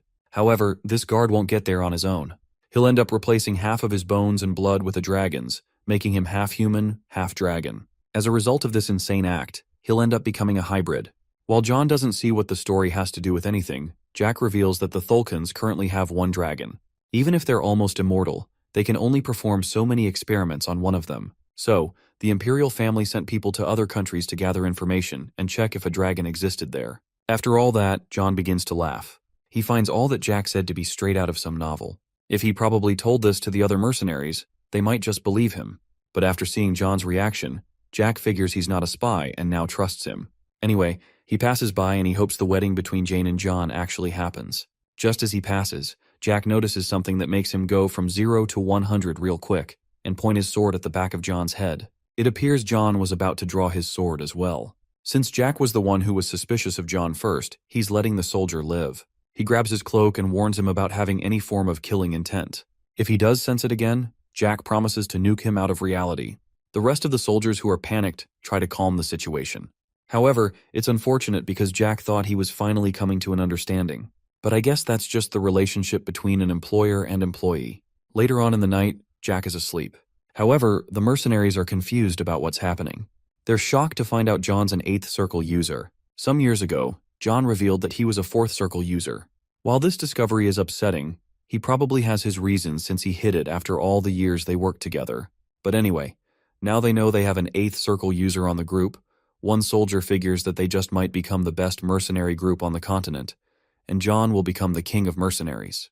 However, not just anyone can reach that title. Plus, there are at least 4 mercenaries who are known to be masters, so he's not sure about this soldier's claim. Since everything Jack said was true, a different soldier forgives John for what he did, because everyone has their reasons for doing things.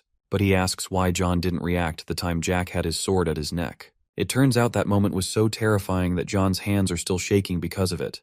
At that moment, he was standing on the verge of life and death. Plus, there's no way he can tell the dude he nearly ruined his pants. Just like Jane said, Jack looks like an interesting child, but he's also pretty dangerous. The fight for the throne in the Thulkan Empire is already bad enough, and now he's hearing about spies and dragons. Who knows what's going to happen in the future? Anyway, John decides to look into this. A few days later, the crew's still on the journey. Jack wants to tell another one of his famous stories. This one's about the Orc Lord in the Forest of Monsters. The other mercenaries don't have much info about this fact. The only thing they've heard is that the dude's as strong as a 9th circle user. However, according to Jack, he's actually a 10th circle user. Of course, John's shocked to discover this. But anyway, Jack wants to talk about the past. Around 23 years ago, he and the Harpy Lord were a thing. Normally, orcs and harpies are their own #1 haters, and they start wars with each other pretty often. These two species are called the second tier of the Forest of Monsters, aka Defenders of the Forest. The only reason they're given these nicknames is because they're strong. Since they're enemies, it wouldn't make much sense for the Orc and Harpy Lord to be lovers. But it turns out they didn't hate each other when Darkex became the Orc Lord. However, the problem began 5 years later when everyone found out about the relationship between Darkex and the Harpy Lord. Even though humans, orcs, and harpies are different species, the desire for power still remains the same. Groups within the orcs and harpies wanted to overthrow their lords, so they began to plot against each other. However, all the plans failed and the two lords are still there. After everything was settled, Darkex and the Harpy Lord, Vilea, saw that their love could never be, and they chose the prosperity of their race over it. Whether that information is true is left to be seen, but one thing John knows is that the orcs and harpies are definitely more dangerous compared to the past. They even ended up stealing each other's skills. The harpies had learned the fighting prowess of orcs, while the orcs learned the power of the elements from the harpies. And the ones who caused this were Darkex and Vilea. So because of this, the two races went to war with each other, and also became the two biggest races of the forest. As a heads up, Jack tells John to explain this story if he ever ends up getting captured by one of them, and he's sure they won't be in a hurry to kill him. On the other hand, John doesn't even know if it's true, so he decides to pretend like it is. After hearing such a long story, Jack has some beef jerky, courtesy of Jane. Meanwhile, back at House Valentier, the Marquis learns that all the soldiers guarding Jack have been sent to the afterlife. Detectives believe that they were attacked with some advanced magic. Marquis Valentier is surprised something like this happened, and the question is, who did it? He calls the person who broke the news, Gonzalez, and mentions that he said nothing about Jack. Gonzalez believes he might have escaped since his corpse wasn't there. So after hearing that, the Marquis figures that something is definitely up and gives the dude authority to investigate. So with that, Gonzalez heads out of the room, and the Marquis figures that Jack is actually more useful than he thought.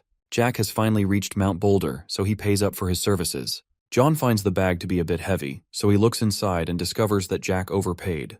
However, Jack doesn't need all that excess cash on him and decided to hand it out as a bonus. It could be for then escorting him through the journey, or as a way to apologize for suspecting John, or probably both. Either way, Jack decides to part ways now and bids them farewell. However, the mercenaries remain there. This confuses Jack since telling someone bye means they're leaving. It turns out John has something to say, so he says that being a mercenary isn't so bad. Even though he doesn't know the details, he knows enough to say that. As we all know, Jack's the youngest son of the Marquis and doesn't have anyone to support him. And John is familiar with what happens to people like him. So Jack figures that John is suggesting the mercenary job for him.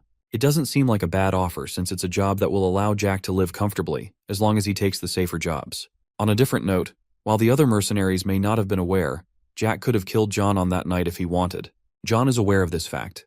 But still, it's a shame since Jack's very aware of his talent. In a world that's always obsessed with fighting, John has been hiding his power from his colleagues. But he takes the blame for that incident. In the end, Jack thanks him for the offer, but he's going to forget about it. Then he whispers a secret to John. He tells him that something big is going to happen in the Western continent, and he should hide when it happens. The instructions seem confusing, but Jack promises him it'll be worth it when the time comes. In addition, Jack tells him that he shouldn't bother with the matter. Even though money is important, one's life is even more valuable. So with that, John agrees to do this. That said, Jack heads on his way through some bushes. But before he leaves, John wants to know his name even though he knows who he is. So Jack introduces himself using only his first name, and then he asks for John's real name. After a bit of hesitation, we finally learn that his real name is Dynastismo. With a name like that, I don't blame him for hiding it. Now they know each other's names. Who knows if fate will let them meet again? From there, Jack travels solo. He gets through the mountain using a lot of jumping and parkouring. A few more jumps later, he finally arrives in front of some cave. He creates a mana ball to use as a light and goes into the cave, probably searching for diamonds. But he finds a dead end at the cave. It turns out his master is currently beyond the wall, and he got to the cave in the past by pure coincidence. During that time, all he wanted to do was escape his family. Jack gets out a bottle of some magic water and sprays it on the wall. Then he draws his sword and grips the blade so hard that he begins to bleed as a small price. Back then, Jack discovered the cave when he was 17 years old. And that time, he was just a total coward and wanted to kill himself. Ron had also died, so the only thing he could do was to run. After some hesitation, he couldn't end himself and then began to cry. As he cried, some blood from his slightly cut throat dropped onto the stone wall, and a secret passage was discovered. At that time, discovering it was like some kind of miracle, but now, he already knows that song and dance and has opened up the passage. He heads through the dark passage, goes through some stairs, and ties up his wound. He's also feeling slightly nervous about this since it's been decades he met his master. But now he's finally here. He's at some shady-looking cave, then he walks forward and takes a knee. It's been so long since he's seen his master, who's currently a mini clone of Tatsumaki from One Punch Man wrapped in chains. Normally, every living thing, no matter what they are, has to grow old and die, and this obviously includes Jack's master. However, she used a spell to separate her soul from her body, but they are still connected. So technically, she's been dead for 400 years minimum. But now, the problem is that the chains that link her body and soul are about to break. In Jack's past, she lived for 10 more years after this. But now he gets an extra 3 years added to that. Anyway, she seems to be talking through some form of telepathy and points out the fact Jack called her master. She wants to know who's speaking, but Jack tells her to guess. Unfortunately, she ain't playing no games and is annoyed by Jack's smug attitude. But either way, Jack has missed his master. But she's fascinated by this fact of the student she doesn't know. So she wonders if he's aware of her identity. Of course, there's no way Jack could forget someone like her after all the good times he had with her. But currently, he's the only one who remembers them. So Jack mentions that her name's Valentine Milrose and introduces himself as her student who came from the future. While that story may sound interesting, Valentine doesn't like storytellers. As for why, Jack answers that it's because they alter the truth thanks to having different perspectives and exaggerations. So with that potential to become a storyteller, Valentine asks what she would say as a character in the story, and Jack gets that she'd want him to go away.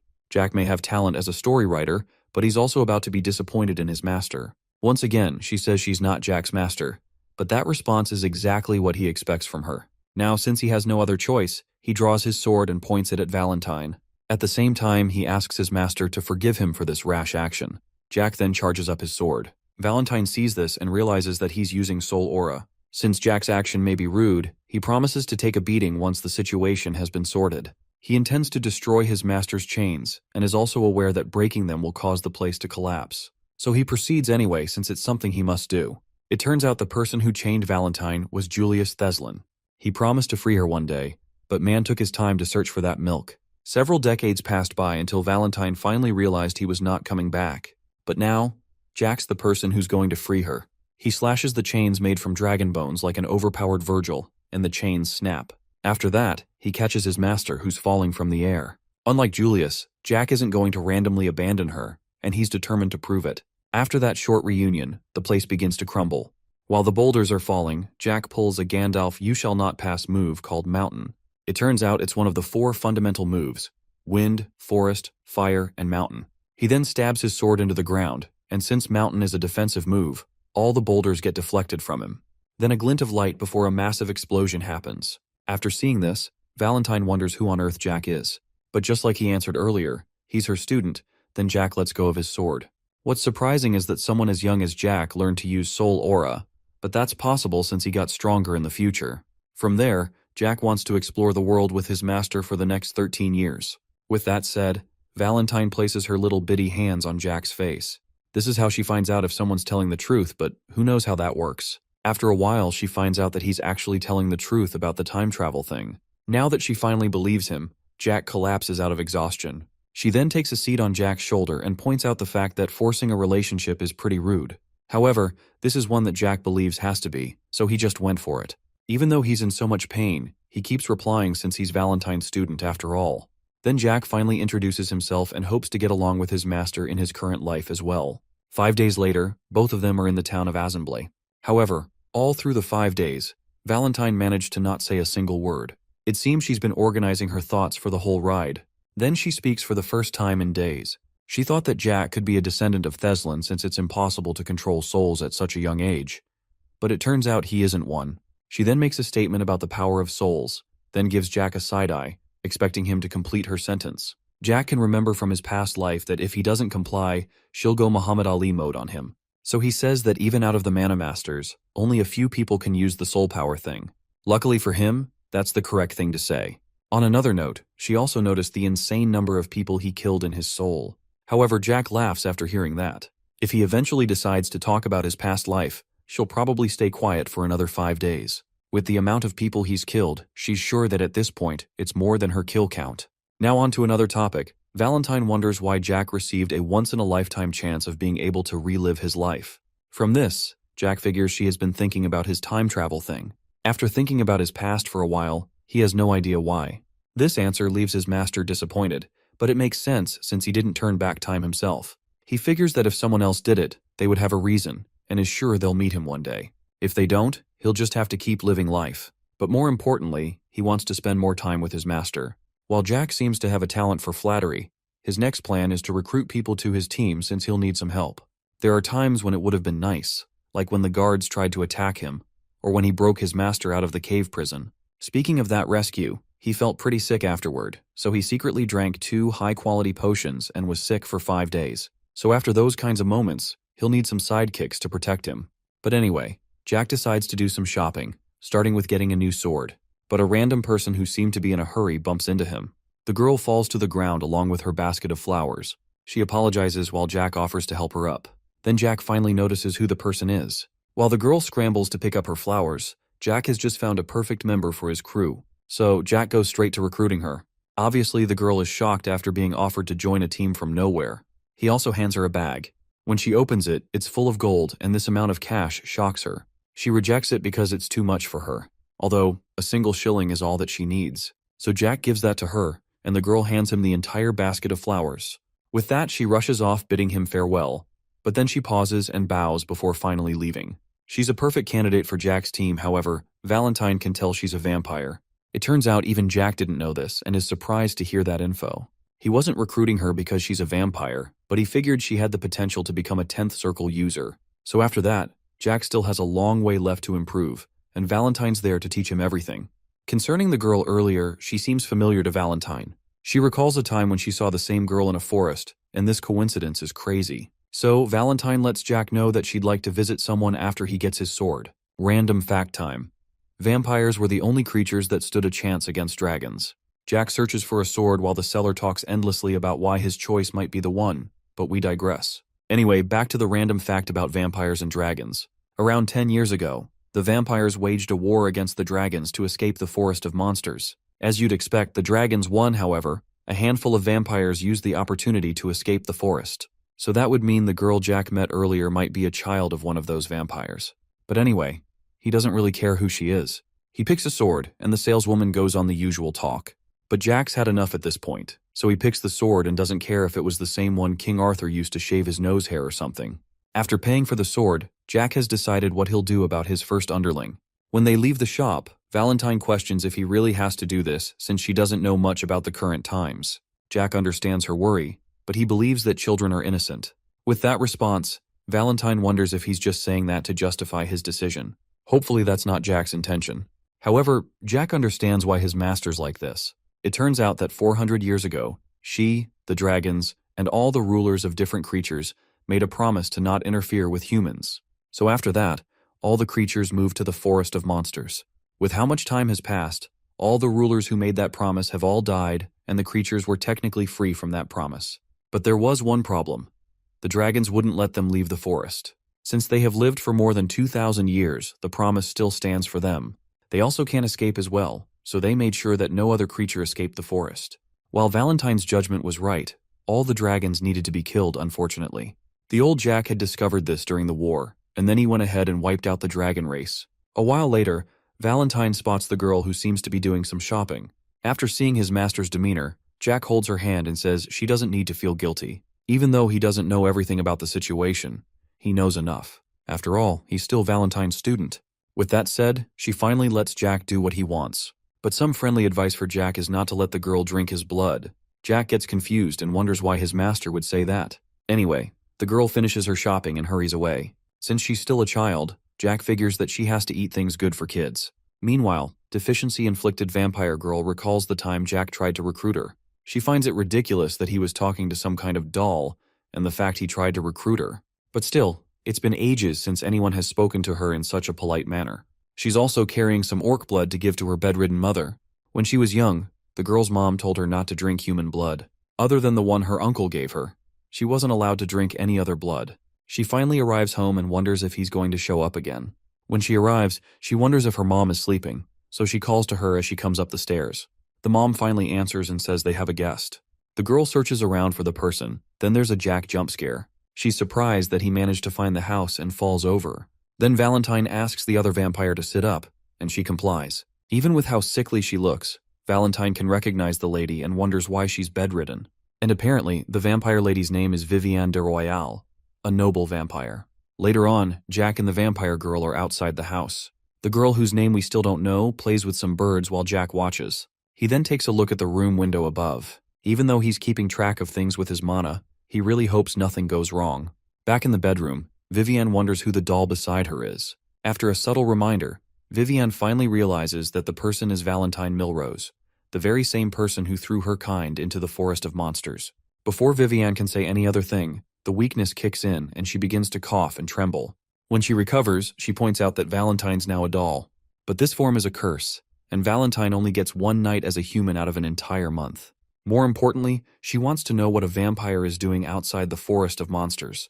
From her sickly and cracked-up appearance, it's obvious Viviane hasn't drunk blood for a long time, so Valentine wonders why. From that question, the vampire lady wonders if she's pitying her. While there's no answer to that, a lot of time has passed. In the good old days, Valentine was pretty strong, and it was almost impossible to reach her. However, Viviane doesn't hate her for the decision.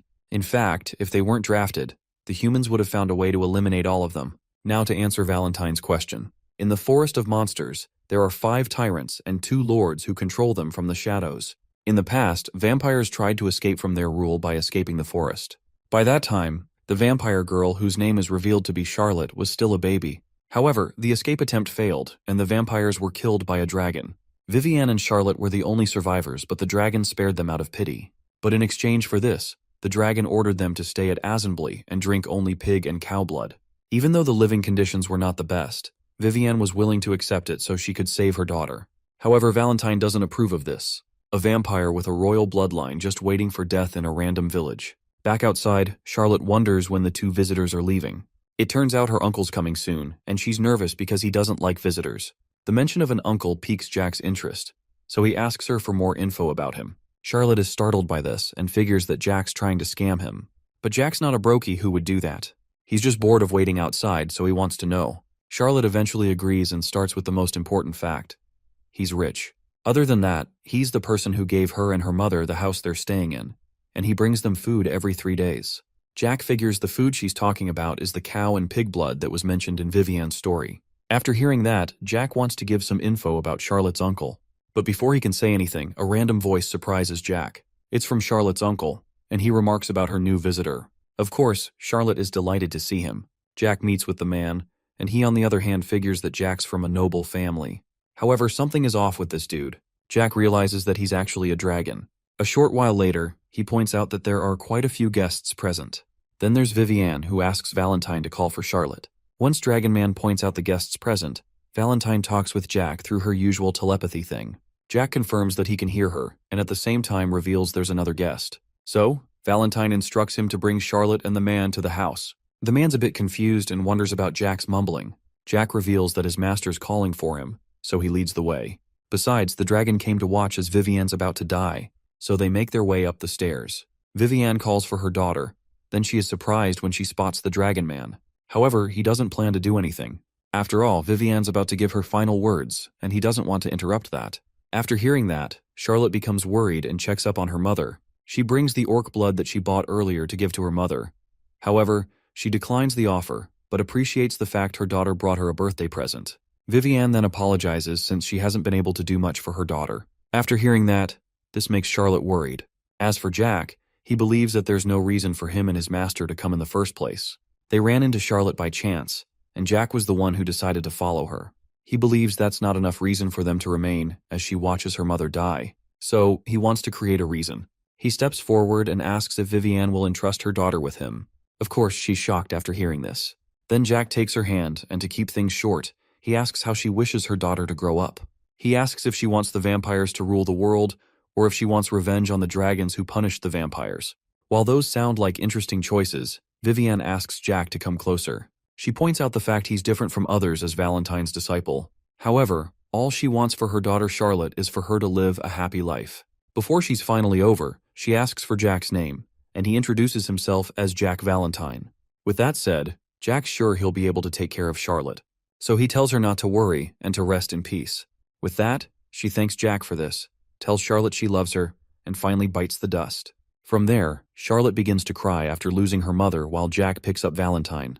Then there's Dragon Man in the corner who begins to laugh after all the drama. He points out the fact Jack wants to take care of Charlotte, who looks like she's about to die as well. He continues to make fun of the vampires, but at this point, Jack has snapped and he attacks the dude, making a hole in the building as well. The dude flies out of the building, but he lands safely. He finds the fact that Jack suddenly attacked to be rude, and with that, he prepares for battle as well. He's about to do some fancy attack, but Valentine asks who he is. This action surprises him, and he pauses since he never felt any mana. Then he notices the talking doll, which is Valentine. Other than the two lords, 5 dragons stay in the forest of monsters. Valentine figures that the man isn't one of them since he's only 200 years old. So she wonders if he's a dragon that was born before that time. After hearing that, the man gets enraged that she knows something like that and wonders who she is. After the dragon demands to know who the doll is, Jack gets pretty annoyed at his attitude. Then Valentine asks to be put down. Once she is, she introduces herself to the dragon. Even this dragon is aware of Valentine Milrose. She was also called the Immortal Necromancer.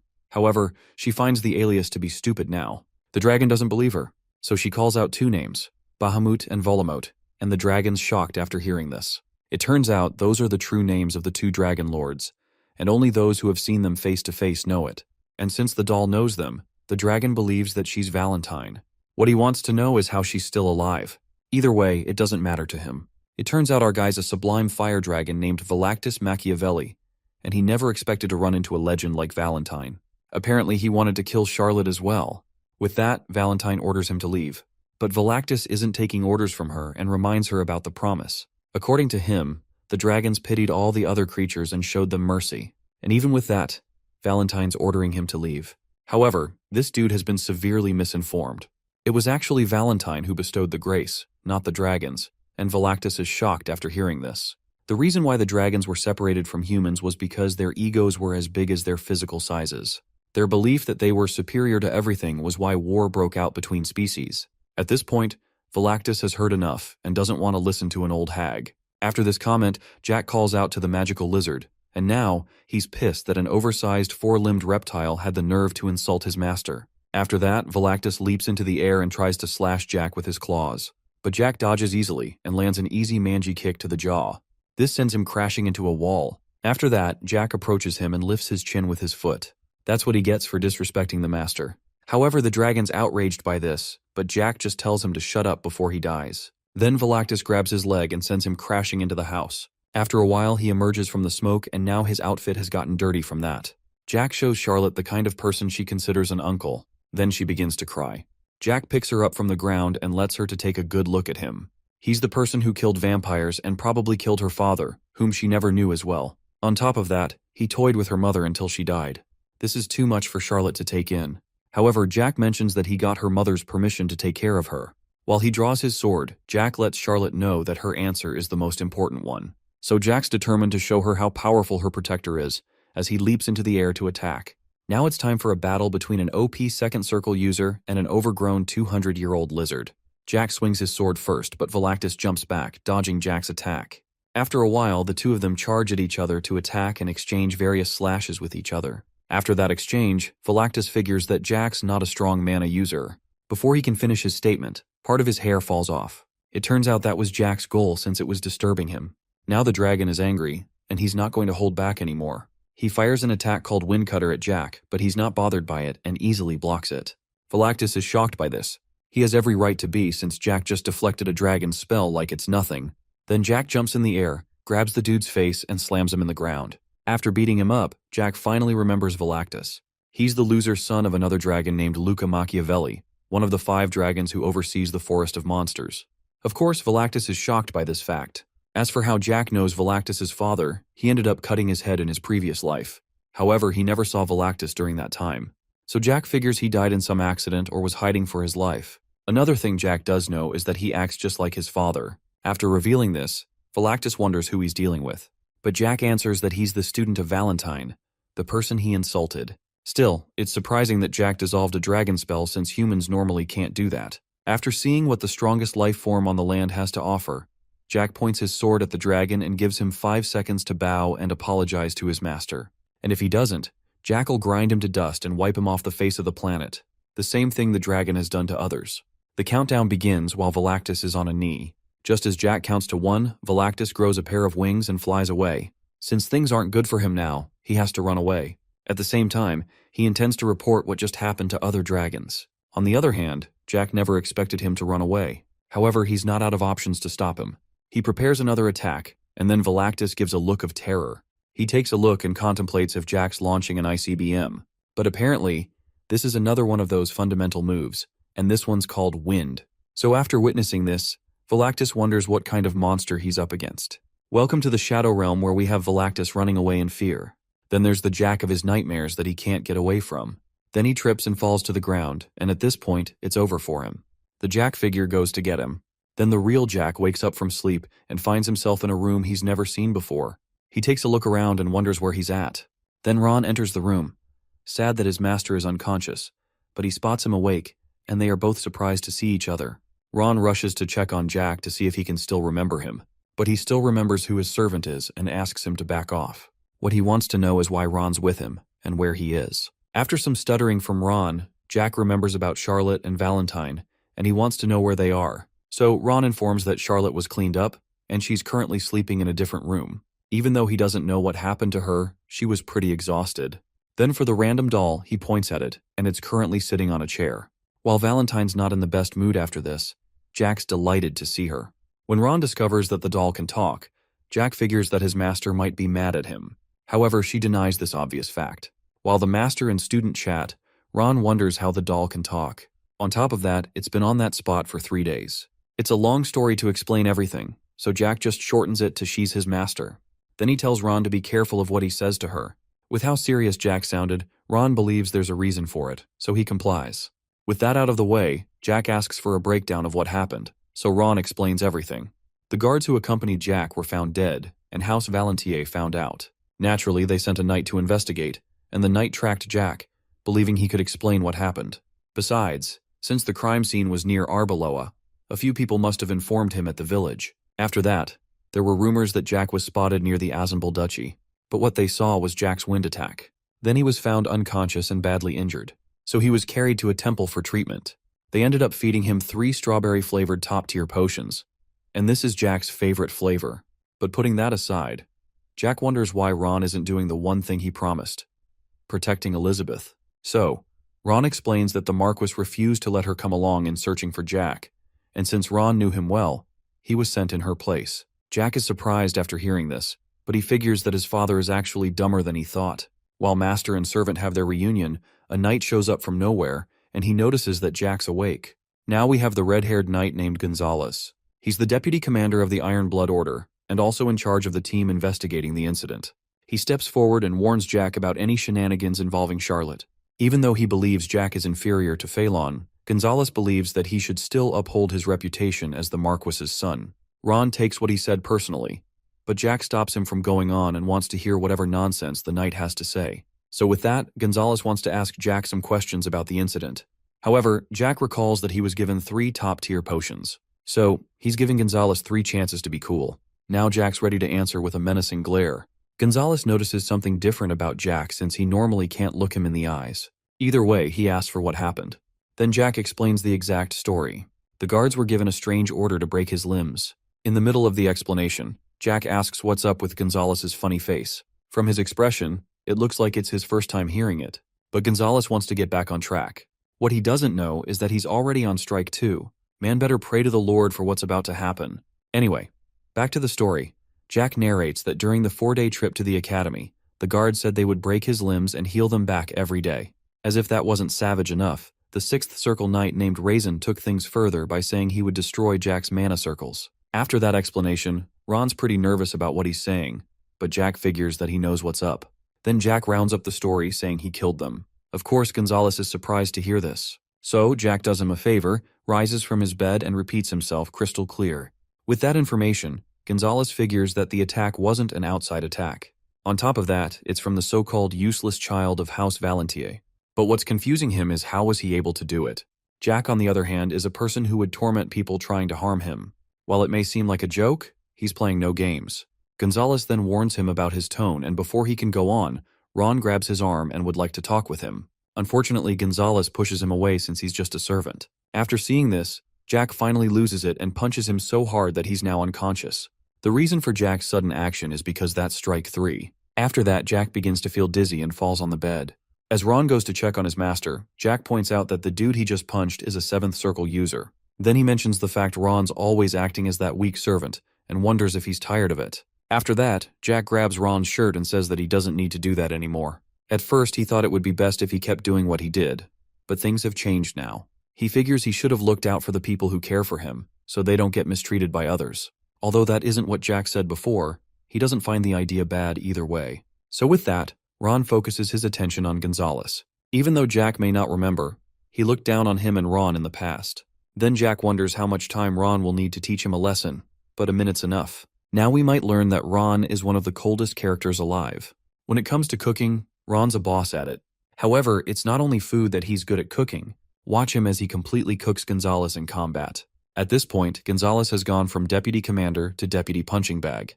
Who knew that a servant like Ron had what it takes to throw some serious hands? Gonzalez tries to fight back, but he's a lost cause at this point.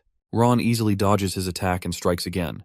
The whole commotion draws the attention of nearby staff, and they are shocked by what's playing out. Meanwhile, Jack watches the fight and Ron's movements seem familiar to him. He has seen Ron fight before, but that's only using mana and spells and stuff since he's a 9th Circle mage.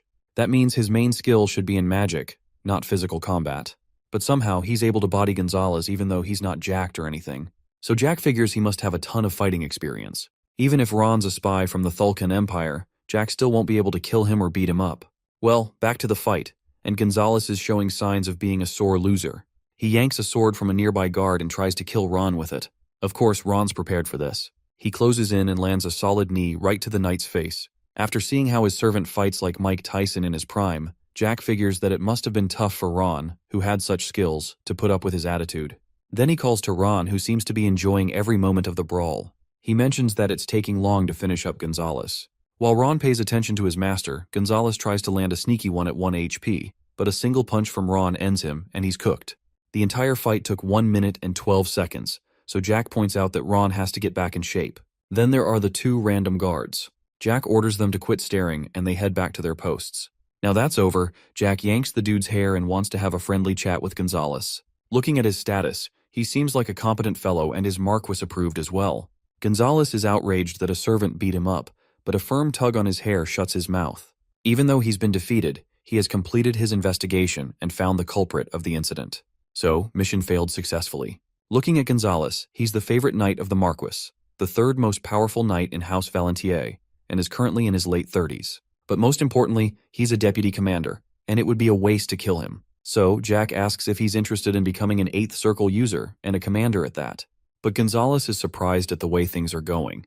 But to gain those things, Jack asks that he promise him one thing. However, before we can hear that promise, Ron sees the conversation and figures that Jack is up to his usual schemes. But anyway, he's glad about the fine young man his master has grown into. Then he gets poked on the knee. He spots Valentine and gets on a knee since she's the master of his master. But she skips the chit-chat and asks if he's associated with Dokwan, and Ron is shocked after getting this question. Valentine wonders if Ron is associated with Dokwan. Looking at his past, he became a 9th Circle user around 20 years ago. Since he became a 9th Circle user in his mid-20s, he must have held a high spot in Dokwan. But now Ron's glory days are gone and he's a servant. Not only that, he also had the potential to become a 10th Circle or even control spirits. Then Valentine asks if it has been 20 years since he last used mana. Well, kind of. It has actually been 19 years. From the moment he stepped foot in the Marquess's estate with Jack and Elizabeth's mother, he never used mana again. However, the only time he used mana was to chase after Jack. Even though it doesn't seem of any importance currently, Ron doesn't regret being giganerfed to the Phantom Zone, and also doesn't care about being looked down on as a servant. He has no interest in fame and is fine with just serving Jack. Valentine has been curious about Jack's talent so far, but now she's seen that a warrior of Dokwan is willing to sacrifice his life for him. Then she wonders if he's aware of this. Apparently, Jack had told Ron that he had a hunch about his past, but he decided not to dig into it. So Ron's positive that Jack knows of his past, but doesn't want to make a big deal of it. However, it appears Jack hasn't been listening to the conversation. If he was, he would have asked what on earth a Dakwon is, since there's a lot he still doesn't know. Anyway, back to Jack, who's busy threatening Gonzalez. He asks the frightened Gonzalez once again if he would like to become a commander. At this point, Gonzalez is speechless and stutters in fright. However, this seems like one of those choices where the reply doesn't matter, and Jack gets on him. Even though Gonzalez is frightened after receiving a beating, Jack tells him not to move or circulate his mana. Then he reaches for Gonzalez's chest and does a few mana things. He circulates his mana through his victim's body until he finds the mana circles. Currently, there are 7 of them revolving around his heart, and now Jack's mana gets to them. Gonzalez notices that something's up with his mana circles, but Jack stops him from struggling. He may not know what Jack's up to, but one thing for sure is Jack isn't killing him. If he wanted to, Gonzalez wouldn't even be alive by now. So with that, Jack continues what he's doing with the mana circles. A few mana moments later, there's some kind of explosion in one of the circles, while Gonzalez prays for his life. Shortly, the procedure has been completed, and he can now open his eyes. He checks his mana circles, and now, the deputy commander has 8 mana circles. However, it's only temporary and will last for 3 to 5 months. Gonzalez is confused by this and wonders who Jack is exactly. Unfortunately, he's not in a spot to ask questions. As for what will happen to him next, he doesn't have a choice but to follow all of Jack's orders. And if he refuses, he'll die in the most brutal way imaginable. Of course, he's terrified to hear this fact. After all, Jack's the person who learned dark magic according to the rumors. Now let's go back to the past for a bit. After the time Jack beat up Phelan and was imprisoned, Marquis Valentier spread a rumor about Jack saying that he used dark magic. But it turns out that was no rumor. It was actually true, and Gonzalez just experienced it for himself. Then Jack orders him to get on his knees, and Gonzalez has no choice but to obey. Now Jack wants to give him his first assignment as his underling. He orders Gonzalez to return to Valentier Manor and report that he doesn't know anything about Jack, and Gonzalez agrees to this. For the next mission, Jack tells him to murder at least 40 vassals of House Mantees at the manor within 3 months. This includes knights who are on the Marquis's side. Gonzalez agrees, but then it fully hits him and he's shocked by what he has to do. Of course, he has no choice in this matter. Jack didn't give him an extra mana circle for nothing, so Gonzalez has to keep this in mind. With that said, Jack gets up from his seat and goes to his new servant. He assures him that everything will be fine, as long as he follows his orders. After all, Gonzalez became an 8th circle user almost instantly, and Jack entices him saying there's more where that came from. However, the guy's still nervous. He has every reason to be since he can't say no. But there's another thing left. From the way Ron had whooped him, Jack figures that Gonzalez must have done a few things in the past to piss him off. So, because of that, he'll now have a taste of how it is to be a servant and will be serving Ron. Obviously, Gonzalez is depressed to hear that, and Jack will be getting feedback from Ron in addition. After that's settled, Jack yeets the new servant out of the room. Now he has Chickling Model 2. Model 1 was a complete buffoon and got himself killed. But hopefully, number 2 will be a better candidate. Anyway, Jack checks on Ron, who was talking with Valentine, and he has finished his chat with her. Now that everything's been sorted, Jack wants to go grab a bite. However, Ron doesn't approve of him going out with that hospital patient drip. So he came prepared and packed a set of clothes for Jack. Since a lot of Jack's things were ruined, Ron had prepared some clothes in advance. So Jack thanks Ron for looking out for him as usual. Just as he's about to head out, the door opens. Jack believes it's Gonzalez again until someone rushes at him. It turns out this person's actually Charlotte, and she goes to hug Jack. She then begins to cry because she is worried about Jack. With this encounter, Jack informs Ron that he'll be out for a while, and tells him to make the good food that he always does. As expected, Ron complies with his request. Then there's Charlotte, who hasn't had any blood, but she's still strong enough to squeeze the life out of Jack. One suffocating hug later, the two of them head outside. Jack apologizes for wrecking her house, but it's cool with Charlotte. She believes that even if it were still standing, it wouldn't matter for her to live there since her mother is dead. Charlotte begins to cry since her mother's dead, and it wouldn't mean anything to live in the house. After she says that, Jack steps up and holds her hand. Of course, since he's the protagonist, his mother also died just like every other one out there. He was so little when she died that he barely knows what she looked like. But even with that, Ron and his master were there to support him. Even though his life seemed miserable, he still got to experience happiness. After that, Jack slits his wrist with some mana, and he begins to bleed. Then he shoves his bleeding wrist into Charlotte's mouth. It's what it seems. He's offering some of his blood to her, and she's enjoying it. With how she's biting down on his hand, Jack figures she must have been pretty hungry. And when she's done drinking Jack's blood, her body heals instantly, and straight outta Africa-looking vampire is no more. It turns out this pretty fast recovery is the reason why vampires were almost as strong as dragons. If they drink the right kind of blood, they can recover quickly. Anyway, Charlotte is shocked by this action, but she feels much better either way. So she thanks Jack for the blood. Then he asks her what she thinks. After all, he did say he was going to show the power of her protector. While it was a bit scary to her, she also admits it was satisfying as well. So with that, she commends Jack and also refers to him as my lord. However, Jack doesn't approve of that since she's going to be working for him. So he asks her to call him boss, and Charlotte doesn't see any problem with that. Later on, Jack heads indoors for a feast.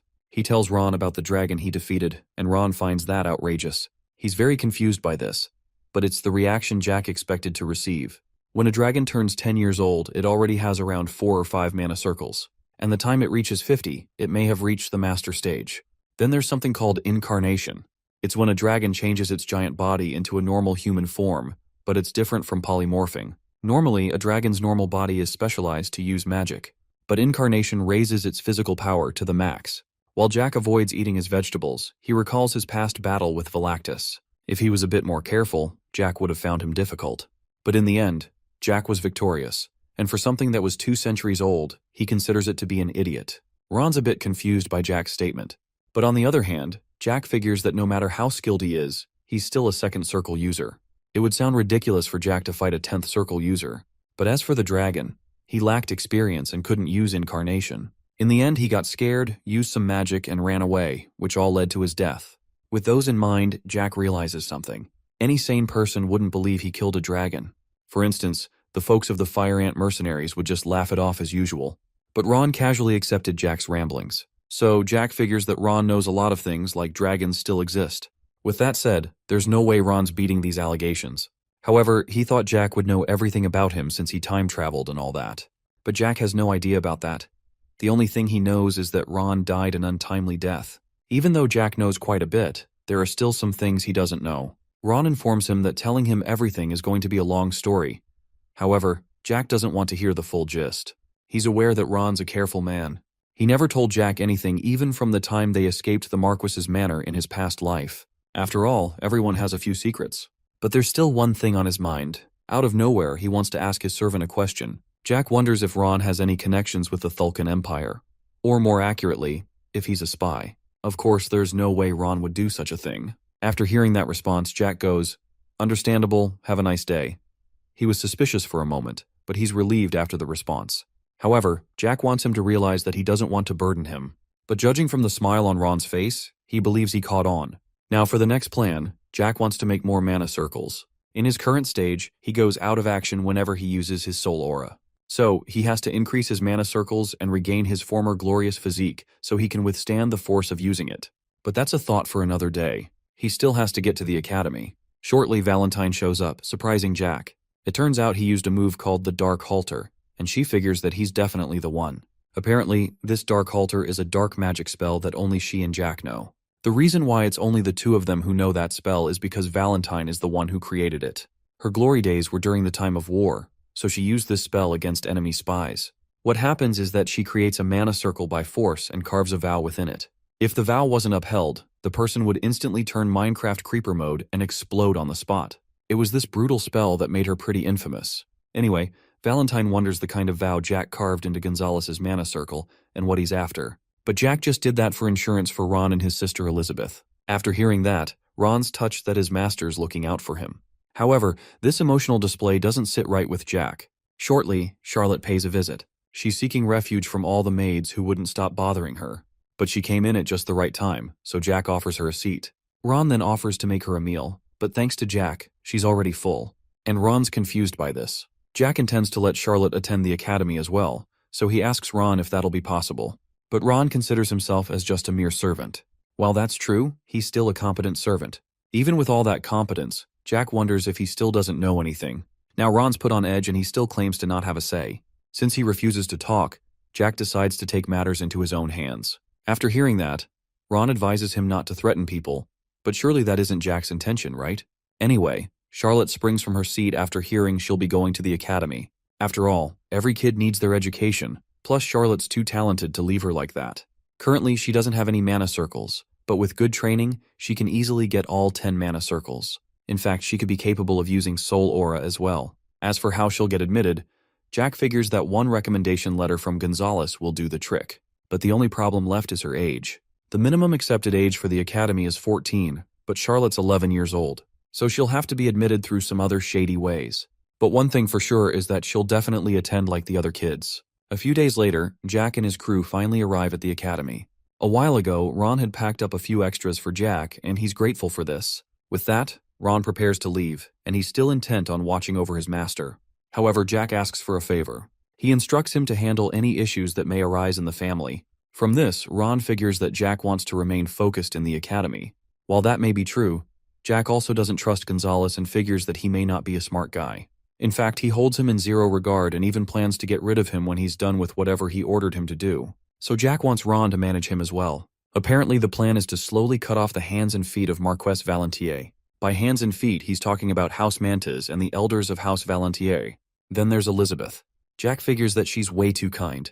He doesn't want her to become a menace like himself, but he's doing all of this to give her a push and make the proper change. So, Jack asks Ron to keep an eye on her. As expected, Ron agrees and points out how much his master has changed. After that, the gates to the academy open up.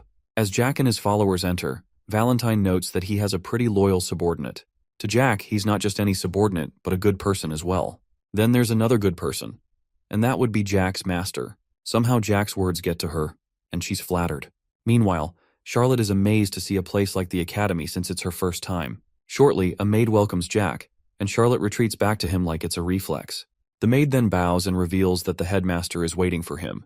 Jack goes to meet him, and the headmaster has heard all about his antics. The rumors about buildings being destroyed and finding a child noble covered in blood have all spread around. On top of that, Jack made all those headlines. He scans the room he's currently in since it's been a long while he's visited. The headmaster's name is Rommel Einhard Assenblay, a former Duke of House Assenblay. However, his son has taken over that job. Now, Rommel's the headmaster of the academy. From what Jack has seen, things are the same as always, just like when he came to the very same office in his past life. Back then, Jack was contemplating if it would be allowed for him to take an exam. At this time, he looked like he was in a pretty rough state, but the headmaster assured him that everything would be all right.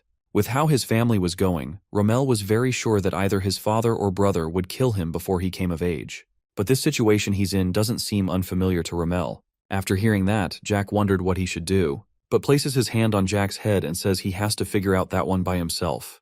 However, the headmaster did give him a single room at the dormitory and other benefits from preferential treatment. Back to the current moment, Jack's no longer that nervous child of before. He calls the headmaster old man and would like to make a deal with him. Rommel is shocked by his display of confidence in calling him that. And Jack wants to save his life one time since he's indebted to him from the past and asks for a favor in return. From this statement that Jack just made, Rommel can tell that Jack has gone through some changes. The first time he met him, he was covered in wounds and he was very timid. Now he's a different person within the 1 month he never saw him. Well, that's for the headmaster. Jack, on the other hand, hasn't seen him for 20 years. They say that 20 years is 2 epochs, and that's more than enough time to make a change. Anyway, Rommel finds what Jack said earlier to be interesting, and asks him to explain how his life will be saved. According to Jack's memories, the Thulkan Empire defeated the Theslan Kingdom in exactly 1 month. While Theslan tried their best, the Thulkans had 30 masters, and most of them were turned into dragon hybrids. On top of that, they had more than 1,000 mana users who were 7th circle users and above. Comparing this with the 2 masters of Theslan and barely 100 high-level mana users, we can see how they're not winning this one. Even with that, Jack finds it crazy that it took 1 month for Thulkan. If he were the Empire's commander, 3 days would have been more than enough for him. But the reason Theslan could hold out for a month was because of the headmaster before Jack. During the time of the war, it turns out Rommel led a magic corps consisting of 700 of his soldiers. They appeared out of nowhere and fought for Theslan. If things went perfectly, Theslan would have lasted for 2 extra months.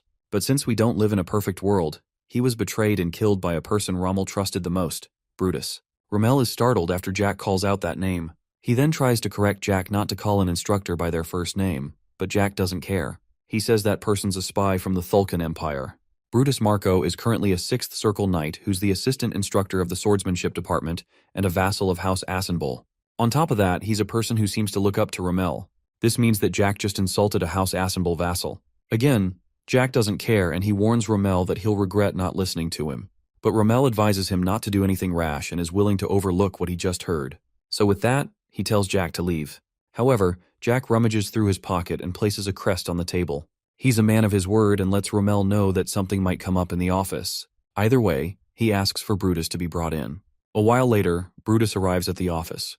Jack's a man who likes to get to the point, so he thanks him for his service and tells him that he doesn't need to provide the Thulkans with more info. Brutus is startled after hearing this, and he doesn't seem to be aware of what Jack's talking about. But Jack doesn't plan on repeating himself. Brutus also recognizes Jack as that noble kid who was involved in an accident, so he figures that Jack must have injured his head instead of his body. Even if the headmaster spares him, Brutus informs Jack that he'll face punishment for this accusation. At this point, Jack has lost his patience and he gets up from his seat. With the crest in his hand, he punches the instructor not just for being a spy, but for also yapping. That sudden attack from Jack sends Brutus stumbling backward. Rommel doesn't interfere with the matter though, but Brutus wonders what's going on. Suddenly, Jack attacks again, and it appears he's going to fight for real. So Brutus throws a right since Jack has just assaulted an instructor, but Jack can dodge a punch like that any day, like he's Spider-Man. Then Brutus is surprised after seeing that. On the other hand, Jack can see the 6 mana circles protecting his opponent. But still, there's a weakness. Jack sucker punches him in the gut, and it's super effective. Then Brutus is launched into some nearby furniture. Rommel is shocked to see what just played out, while Jack breaks the crest from earlier, hoping that's the only thing in the office that broke. Next, Jack approaches Brutus, who's on low HP, planning to make him confess his deeds.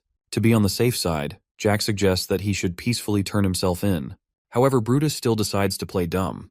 Now it's time to take things a step further. Jack places his hand on his victim's chest and learns that he has 6 mana circles, all of which he worked pretty hard to create. Since it's far more significant to break something someone worked pretty hard for, I believe we can all see where this is going.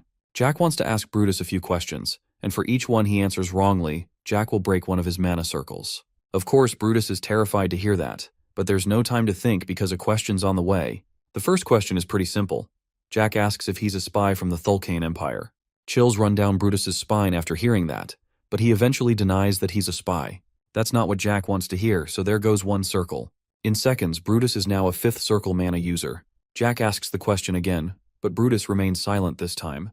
From that, Jack wonders if he can't bring himself to confess. Normally, when someone's mana circle breaks, it can be recreated with a lot of effort. However, Jack made the case to be different. It turns out that he put some mana inside Brutus's heart, so he'll never be able to make a new mana circle, no matter how much he tries. Jack points out he'll never be able to make mana circles like the sadist that he is. But not all hope is lost. He informs Brutus that there's a way to remake a broken mana circle. As for how to recreate a broken mana circle, Jack brings up methods like the famous Thulkan dragon part infusion process. Just maybe that will make Brutus able to recreate a broken mana circle. After he says that, Brutus wonders how he knows something like that. Now it seems Jack's in a step in the right direction because Brutus seems to know something. So with that, Jack figures that he's gotten the green light to start with his experiment. To prepare, he gets on Brutus, who is still shocked at this point. Somehow, as a 6th circle user, he knows up to the extent of dragons and the human experiments. At this point, Brutus begins to freak out and wonders how Jack knows about the Thulkan's secret research. From his outburst, Jack has just struck a gold mine. But Brutus isn't going to get an answer to how he knows that. So Jack runs his mana through him, shatters a few more mana circles, and he's now done. It turns out he just broke all of Brutus's mana circles, so he has nothing left of his life now. With that out of the way, Jack returns his attention to Rommel. Since he just saved the old man's life, Rommel has to repay with a favor. Then there's Brutus, who's still conscious on the ground. He tells Jack that Thulkan won't let him get away with what he's done, he's going to rip through Jack and all that. But a single stomp shuts the guy up. Now that the second phase is over, Jack apologizes to Rommel since he's given him something to clean up. However, Rommel is still fascinated by Jack's sudden switch in attitude, but Jack says that he managed to change a lot in the past month. From that unclear answer, Rommel decides not to press further for more details on his change. But one thing he must know is how Jack discovered the spy, including the dragon-human experiments. Before the conversation goes into an endless side quest, Jack reminds Rommel of the deal from earlier. He seems to be aware of the signs of war that are showing up. In the Thulkan Empire, there's already a fight for the throne. This fight is between the moderate party led by the second prince of the imperial family, and the hardline party which supported the crown prince. In the end, the hardline party won, and after that, the Thulkan Empire unified the continent. However, since Jack lived in the mountains for 10 years with his master, he doesn't know the exact details. Anyway, Jack leaves Brutus to Rommel to do whatever he wants. The fact Brutus knows about the dragons means he knows more than expected. So Jack tells Rommel that he's free to gather more intel from him that will be useful to both himself and the king. However, Rommel's confused when Jack mentions the king, but what else is he supposed to call him? He definitely can't call him what's on his mind. But anyway, Jack wonders how a 6th circle knows about the experiment. At the current moment, the half-dragon experiment has passed animal testing and is being moved to the human testing stage. According to the details he heard in his past life, plus some random documents he found, this experiment was considered Area 51 level of secret, even within Thulkan. Anyway, Jack has a favor to ask of Rommel. Scratch that, he has 2 favors to ask. Since the headmaster obviously has a lot of money, his first request is a private villa near the academy, and one that has a garden at least. Rommel reminds him of the rule that all students should stay in the dormitory, but Jack says there are exceptions to rules. This was one of Rommel's teachings to him, by the way. As for his second wish, Jack asks him to admit a certain kid into the academy as a first-year student. However, this is the second semester, and students are admitted only in the first. But Jack knows that the headmaster can always work his magic around that. Rommel figures that the child Jack's talking about is the pale one outside, Charlotte. So, he's curious about Jack's relationship with her. He reveals he's her new benefactor. After hearing that, Rommel lets out a sigh and is like, "Sure thing, buddy." Jack, on the other hand, wonders why he's sighing since it's true. A while later, Jack comes out of the office, and Charlotte is excited to see her boss. After Jack gives her some head pats, she wonders if the academy will be her new school. Jack tells her it will be, and she's delighted to hear that.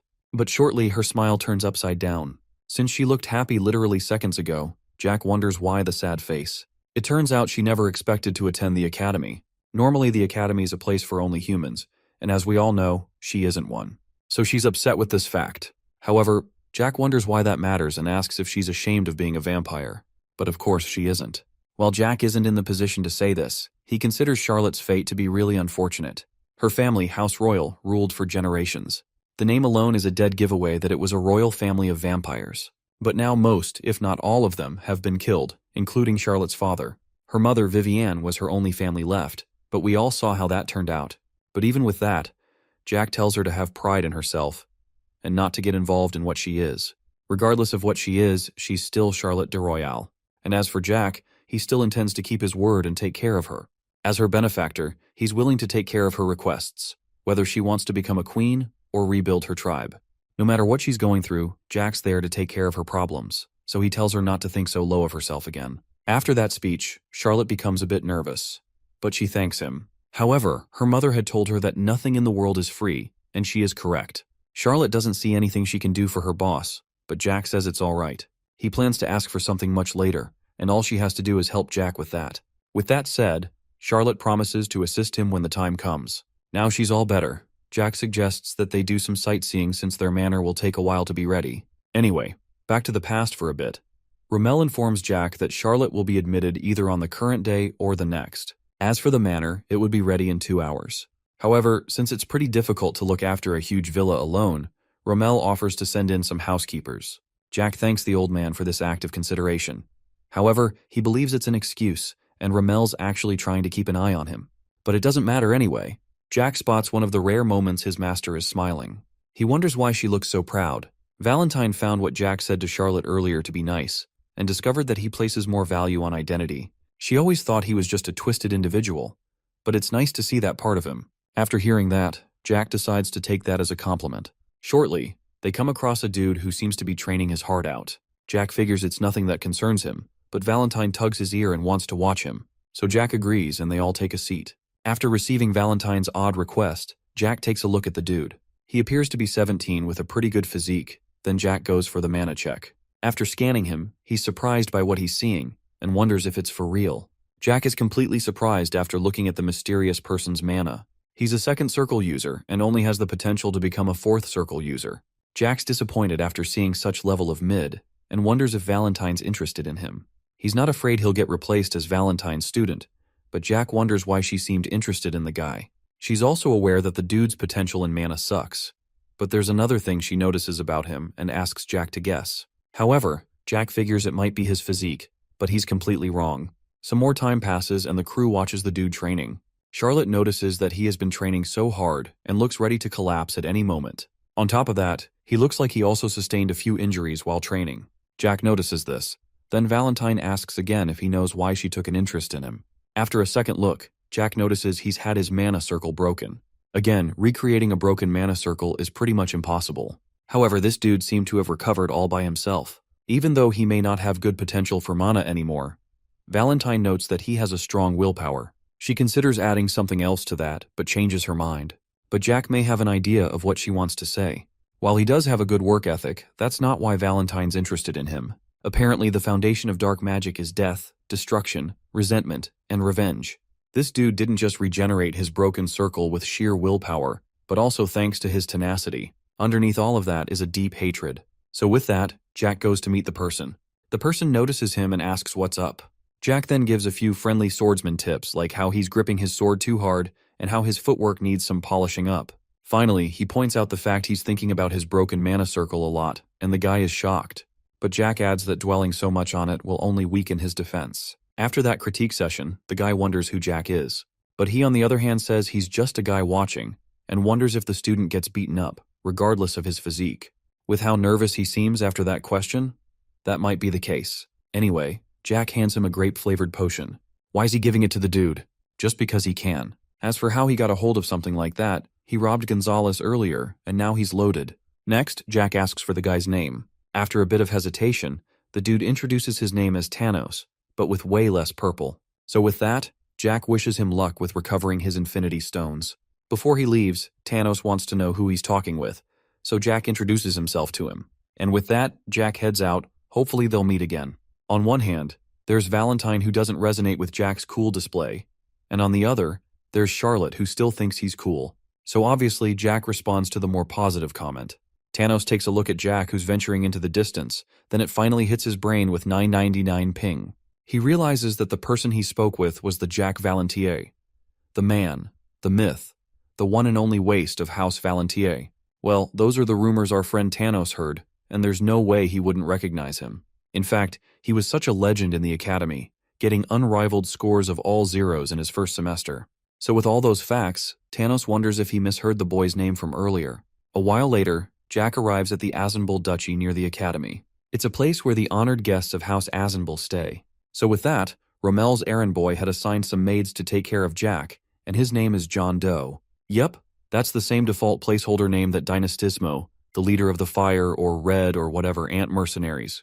Putting that aside, Jack commends the manner that was prepared for him. But he does note it was a place for honored guests. From the looks of this, it may appear that Romel is interfering with the fight for succession within House Valentier. So Jack wonders why John Tuno looks upset. He on the other hand doesn't consider his feelings important. He's just doing what he was told. After all, he's Romel's errand boy, but Jack, however, informs him that he's being rude. John's confused by what he means, so he clarifies that the dude is hiding his true self with polymorphism. Of course, John's shocked by this discovery, but Jack lets him off the hook with his fake name. One thing he does wonder about is why there are so many high-level mana users in such a tiny area. As far as he knows, there aren't that many 9-circle mana users in the kingdom. So he brings up his famous, "Are you a spy?" question to the errand boy. After all of that, John's shocked by how much Jack knows. Who we thought was John Doe begins to show his real identity, and he even stopped his mana flow just in case. Since Headmaster Rommel was so interested in Jack, John paid him a visit to have a look firsthand. Then we learn the man's real name is Bellamy Craig, head of the Magician's Tower of the Theslan Kingdom. Back to the past once again. And there was a war between Thulkan and Athalan. In the war, Bellamy was a person who stayed by Romel's side until he died. Anyway, Bellamy wonders how Jack knew about the polymorphism. Normally, Jack wouldn't have noticed it, but he got to know how it works after killing a certain polymorphed dragon whose name starts with V. After that arrogant response from Jack, Bellamy asks for some respect as the head of the Magician's Tower and the dean of the magic department. Since it's respect he's talking about, Jack mentions that he would have been better off introducing himself rather than making up a stupid test. Of course, Jack's pissed about this and figures that the disrespect Bellamy's receiving is well-deserved. So with that, the wizard accepts the fault and allows it to pass. Anyway, he finds Jack to be interesting and offers him a spot as his student. At this point, Jack displays a face of complete disapproval since he already has a master. It turns out Jack isn't the first volunteer he tried to recruit. Bellamy mentions the fact Elizabeth was another talented person and wanted her to become his student, but she gave the same response that he received currently. However, after seeing Jack's potential, he's never going to give him up. So Bellamy holds Jack's hands, asking him to become his student, and is never going to let him down. Jack still has a master, but the man doesn't care. While the kidnap attempt goes on, Valentine finally speaks and asks for the mage's name. While Bellamy's surprised about the talking doll, Jack introduces the guy to her, including the fact he's the head of the Magician's Tower. So with that, Valentine figures that he's qualified to become a 10th circle user soon. She then points out the fact he was attacked just before he could become a master, and Bellamy is shocked that she knows that. She can tell from the traces of a 10th circle within him. However, this concept doesn't sound strange, since it's something that happens to those who had their mana circles broken. Anyway, Valentine tells Bellamy not to give up.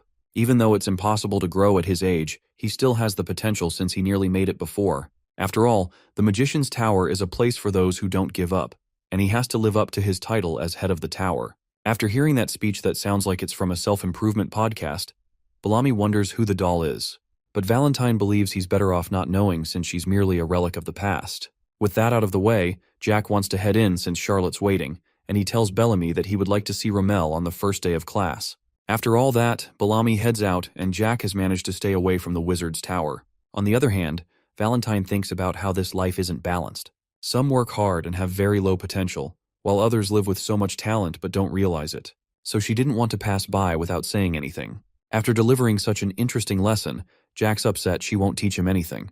But she believes she doesn't have anything to teach him. He did use the Dark Halter on Gonzalez, so that's proof that he's already learned everything he can from her. This is a good point because the Dark Halter was actually the last spell she taught Jack in his past life. Anyway, he still finds it crazy that the head of the Magician's Tower came all the way to see him personally. And as for the surveillance, they're free to watch him however they want. As Bellamy heads out, he takes a quick glance at Jack. One of his followers wonders what he's thinking about, and then she guesses that the headmaster told him something, and her guess is correct. Before the current moment, Rommel and Bellamy discuss Jack. Even though he was skilled enough to catch a spy, there are still so many strange things about him. The fact he took down a 6th circle user in a single blow is surprising enough. What makes him even more dangerous is that he's just a 2nd circle user, and Bellamy's worried about this. However, Rommel points out he's being a bit too worried. He reveals that Jack brought a new student to the academy and plans to study with her. With all he has shown so far, there's no reason to send him away, and could even be a huge blessing in the rivalry against the Thulkins. But in the meantime, they can find out how Jack discovered the spy. After all, he won't be going anywhere. With that said, Bellamy figures that the headmaster has a point, but he still feels uneasy about the matter. Either way, he's still willing to follow Rommel's orders but wants to voice a concern. He's worried that the headmaster is getting too involved in House Valentier's politics. However, Rommel is sure that they're done deciding who's going to be the next head of the family. Elizabeth, who's the firstborn, has the potential to become a master, but Marcus Valentier only sees her as a tool to gain more power. Then there's Phelan, who became a 3rd circle user at 17 years old. However, his case isn't special since there are plenty of students like that at the academy. Besides, Rommel doesn't like the guy and considers him a complete idiot. Bellamy points out the fact Rommel has grown old. He also reminds him of when he got tired of politics and stepped down from being a duke. So he wonders why Rommel's getting involved in the Valentiers matter. Letting Jack stay in a nice dorm room and skipping classes is fine with him, but going out of his way to find a manor for him is a step too far since people are obviously going to talk about it. With that said, Rommel understands his concern since they've known each other for 30 years. However, his old man senses tell him that he'll definitely get something in return if he keeps Jack around. That sounds strange to Bellamy, but Rommel just laughs about that. Since the manor will soon be ready, he asks his friend to meet Jack and have a look for himself. So with a defeated sigh, Bellamy agrees to do this. Now back to the current moment. It seems he has seen what Rommel was talking about earlier and he laughs about it. His follower notices this, but he quickly plays it off that he thought of something funny. Next, we have a look at the manor. Other than the maids, Jack counts 5 guards and a single cook in the manor. He addresses the group since they're assigned to look after him. First off, he mentions that he likes steak, so they'll be making a whole load of that for all 3 of Jack's meals. In addition, he wants them to have some vegetables on the side. Since he's a man of specific tastes, they all have to be top tier. However, Jack's already confident they won't top Ron's cooking. Next, he also mentions how he likes strawberry and tomato juice, so they'll have to make that for him daily. The guards heard all that loud and clear, however. Since they've all been assigned to Jack, he intends to make the most out of them. Well, at least most of them. He gets to the cook whose name is Gwyness, and he looks like his soul has been drained, so Jack skips him. As for the rest, Jack couldn't bother remembering all their names, so he calls them the Quintet. Anyway, he reveals they have been trained under the headmaster, and they are shocked after he says this. He also notices that everyone has had a broken mana circle, so he tells them about Tanos, and says they should work hard like him. One of the guards is shocked after he reveals this, so he wonders if the headmaster gave him a heads up. But Jack doesn't intend to answer the question. Shortly, Charlotte calls to Jack and is amazed at how large the manor is. So, Jack takes his leave and decides to look around the place with her. Jack acquired his new manor on the 9th of August, and classes start on the 16th. Currently, it's the 14th, and Jack has enjoyed the past 5 days at the manor. He did several activities like shopping with Charlotte, sightseeing, eating some good food, and even watching a play with his master. With all the activities he experienced, this could be the most peaceful time he's ever had in a long while. However, there are 2 things on his mind. First, he has to keep training and remain in shape, even though it's hard to forget how to use mana or fight. While he runs, Charlotte catches up with him and she seems to copy everything he does. But of course, there's no way Jack's going to slow down for her. After a while, the 2 of them are exhausted from the run. Then Charlotte asks if Jack's going to see someone, and he is. This brings us to the second thing on Jack's mind. He goes to watch Thanos, who's training as always, and wonders if he ever gets tired. After watching him do the same thing for 5 days, Jack now believes that Thanos is a very hard worker. He wasn't born with any talent, but he seems to be the most diligent student in the academy. After a while, Jack spots Thanos' wounds. At this point, Jack calls him out and wonders why his wounds always keep getting worse every time he spots him. As for why Jack's asking, he was wondering if Thanos used the potion he gave him. Then he hands him another one. However, Thanos seems a bit troubled as he receives the potion, and Jack notices this. Thanos points out that one of them costs 40 gold and wants to repay Jack for it. However, this doesn't answer Jack's earlier question. After taking another look at the wounds, those aren't just any scratches. Several of Thanos' bones have been fractured. With those, Jack figures that he must be in pain at this point, and he's been enduring all of it to train for the 5 days. This feat is impossible for a lot of people. Thanos heads back to training, and Jack believes that he does this for the entire day. One thing Jack wants to know is why Thanos always gets beaten up, despite having such strong willpower. Unfortunately, he doesn't answer the question and continues to train. Valentine finally speaks up about him getting ignored. While Jack finds Thanos' efforts to be adorable, Valentine feels sorry for him. Since Jack's a student of hers, he should see that Thanos is harboring so much hate and ambition in his heart. Fortunately, Jack does notice it. While those are the dude's main driving forces, they're also stopping him from controlling himself. Since it's pretty clear his progress will be regressing, Valentine can't help but feel sorry for him. However, Jack's translation to his master's language is, "You've watched him for too long. Are you recruiting him or not?" So, Jack calls to Thanos again and asks him why he's training with a sword. So Thanos replies that he aims to become the greatest swordsman on the entire continent. After hearing such an ambitious goal, Jack begins to laugh out loud. Thanos figures. It's one of those laughs where the person thinks his dream is ridiculous. But Jack clarifies that he wasn't laughing at him. He just couldn't understand what kind of ambition Thanos had in his heart. But now he gets it. From there, Jack approaches him, and Thanos wonders what's next. Then out of nowhere, Jack asks if he would like to become Chickling number 3. Meanwhile, there's Charlotte, who's happily running as she brings some water for the other 2. She then spots them at a distance and wonders if they're in the middle of a conversation. As for the conversation, Jack asks Thanos to become his Chickling, and he's obviously startled by this request. Thanos believes he misheard in some way, so he confirms whether Jack said chicking, and that is no mistake. So Jack repeats the question.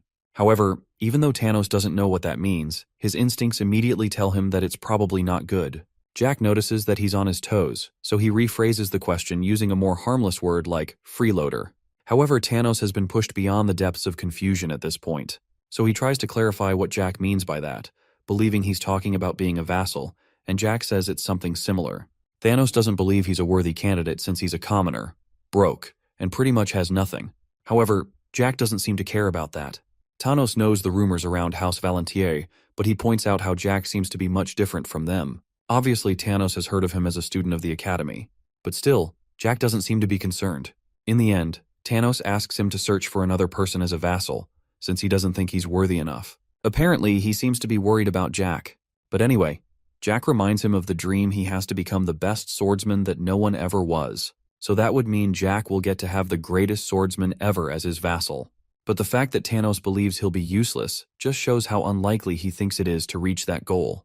After a brief silence, Thanos reveals that he has no talent or mana. However, he's not looking at the full picture. Jack informs him that he has something way better than having mana, and Thanos is confused by what he means. There are tons of people who are born with good talent with mana. For instance, a farmer can have insane mana potential, but could end up living an ordinary life. Another example is Jack. He was born with good mana potential, and he never found out until he met Valentine. In his case, he could see the world completely different from others. He could see mana floating in the air and around his body, but he never knew he was talented, so he didn't build any will to work hard. As for Thanos, he has the gift of working really hard. Not a lot of people are willing to work so hard that they injure themselves. So with that, Jack tells Thanos not to underestimate himself and lets him know he's pretty talented in his eyes. With all that said, Thanos is about to say something, but a voice from nowhere interrupts. Jack takes a look at who that could be and finds 3 other guys at the scene. Since the semester hasn't started yet, there shouldn't be other people present. But here they are. Anyway, the dude who looks like he's the leader of the group reminds Jack of his older brother, which makes his skin crawl, and then Thanos asks Jack to leave. The bully recalls the time he ordered Thanos not to talk with other people at the academy and threatens to beat him up for that.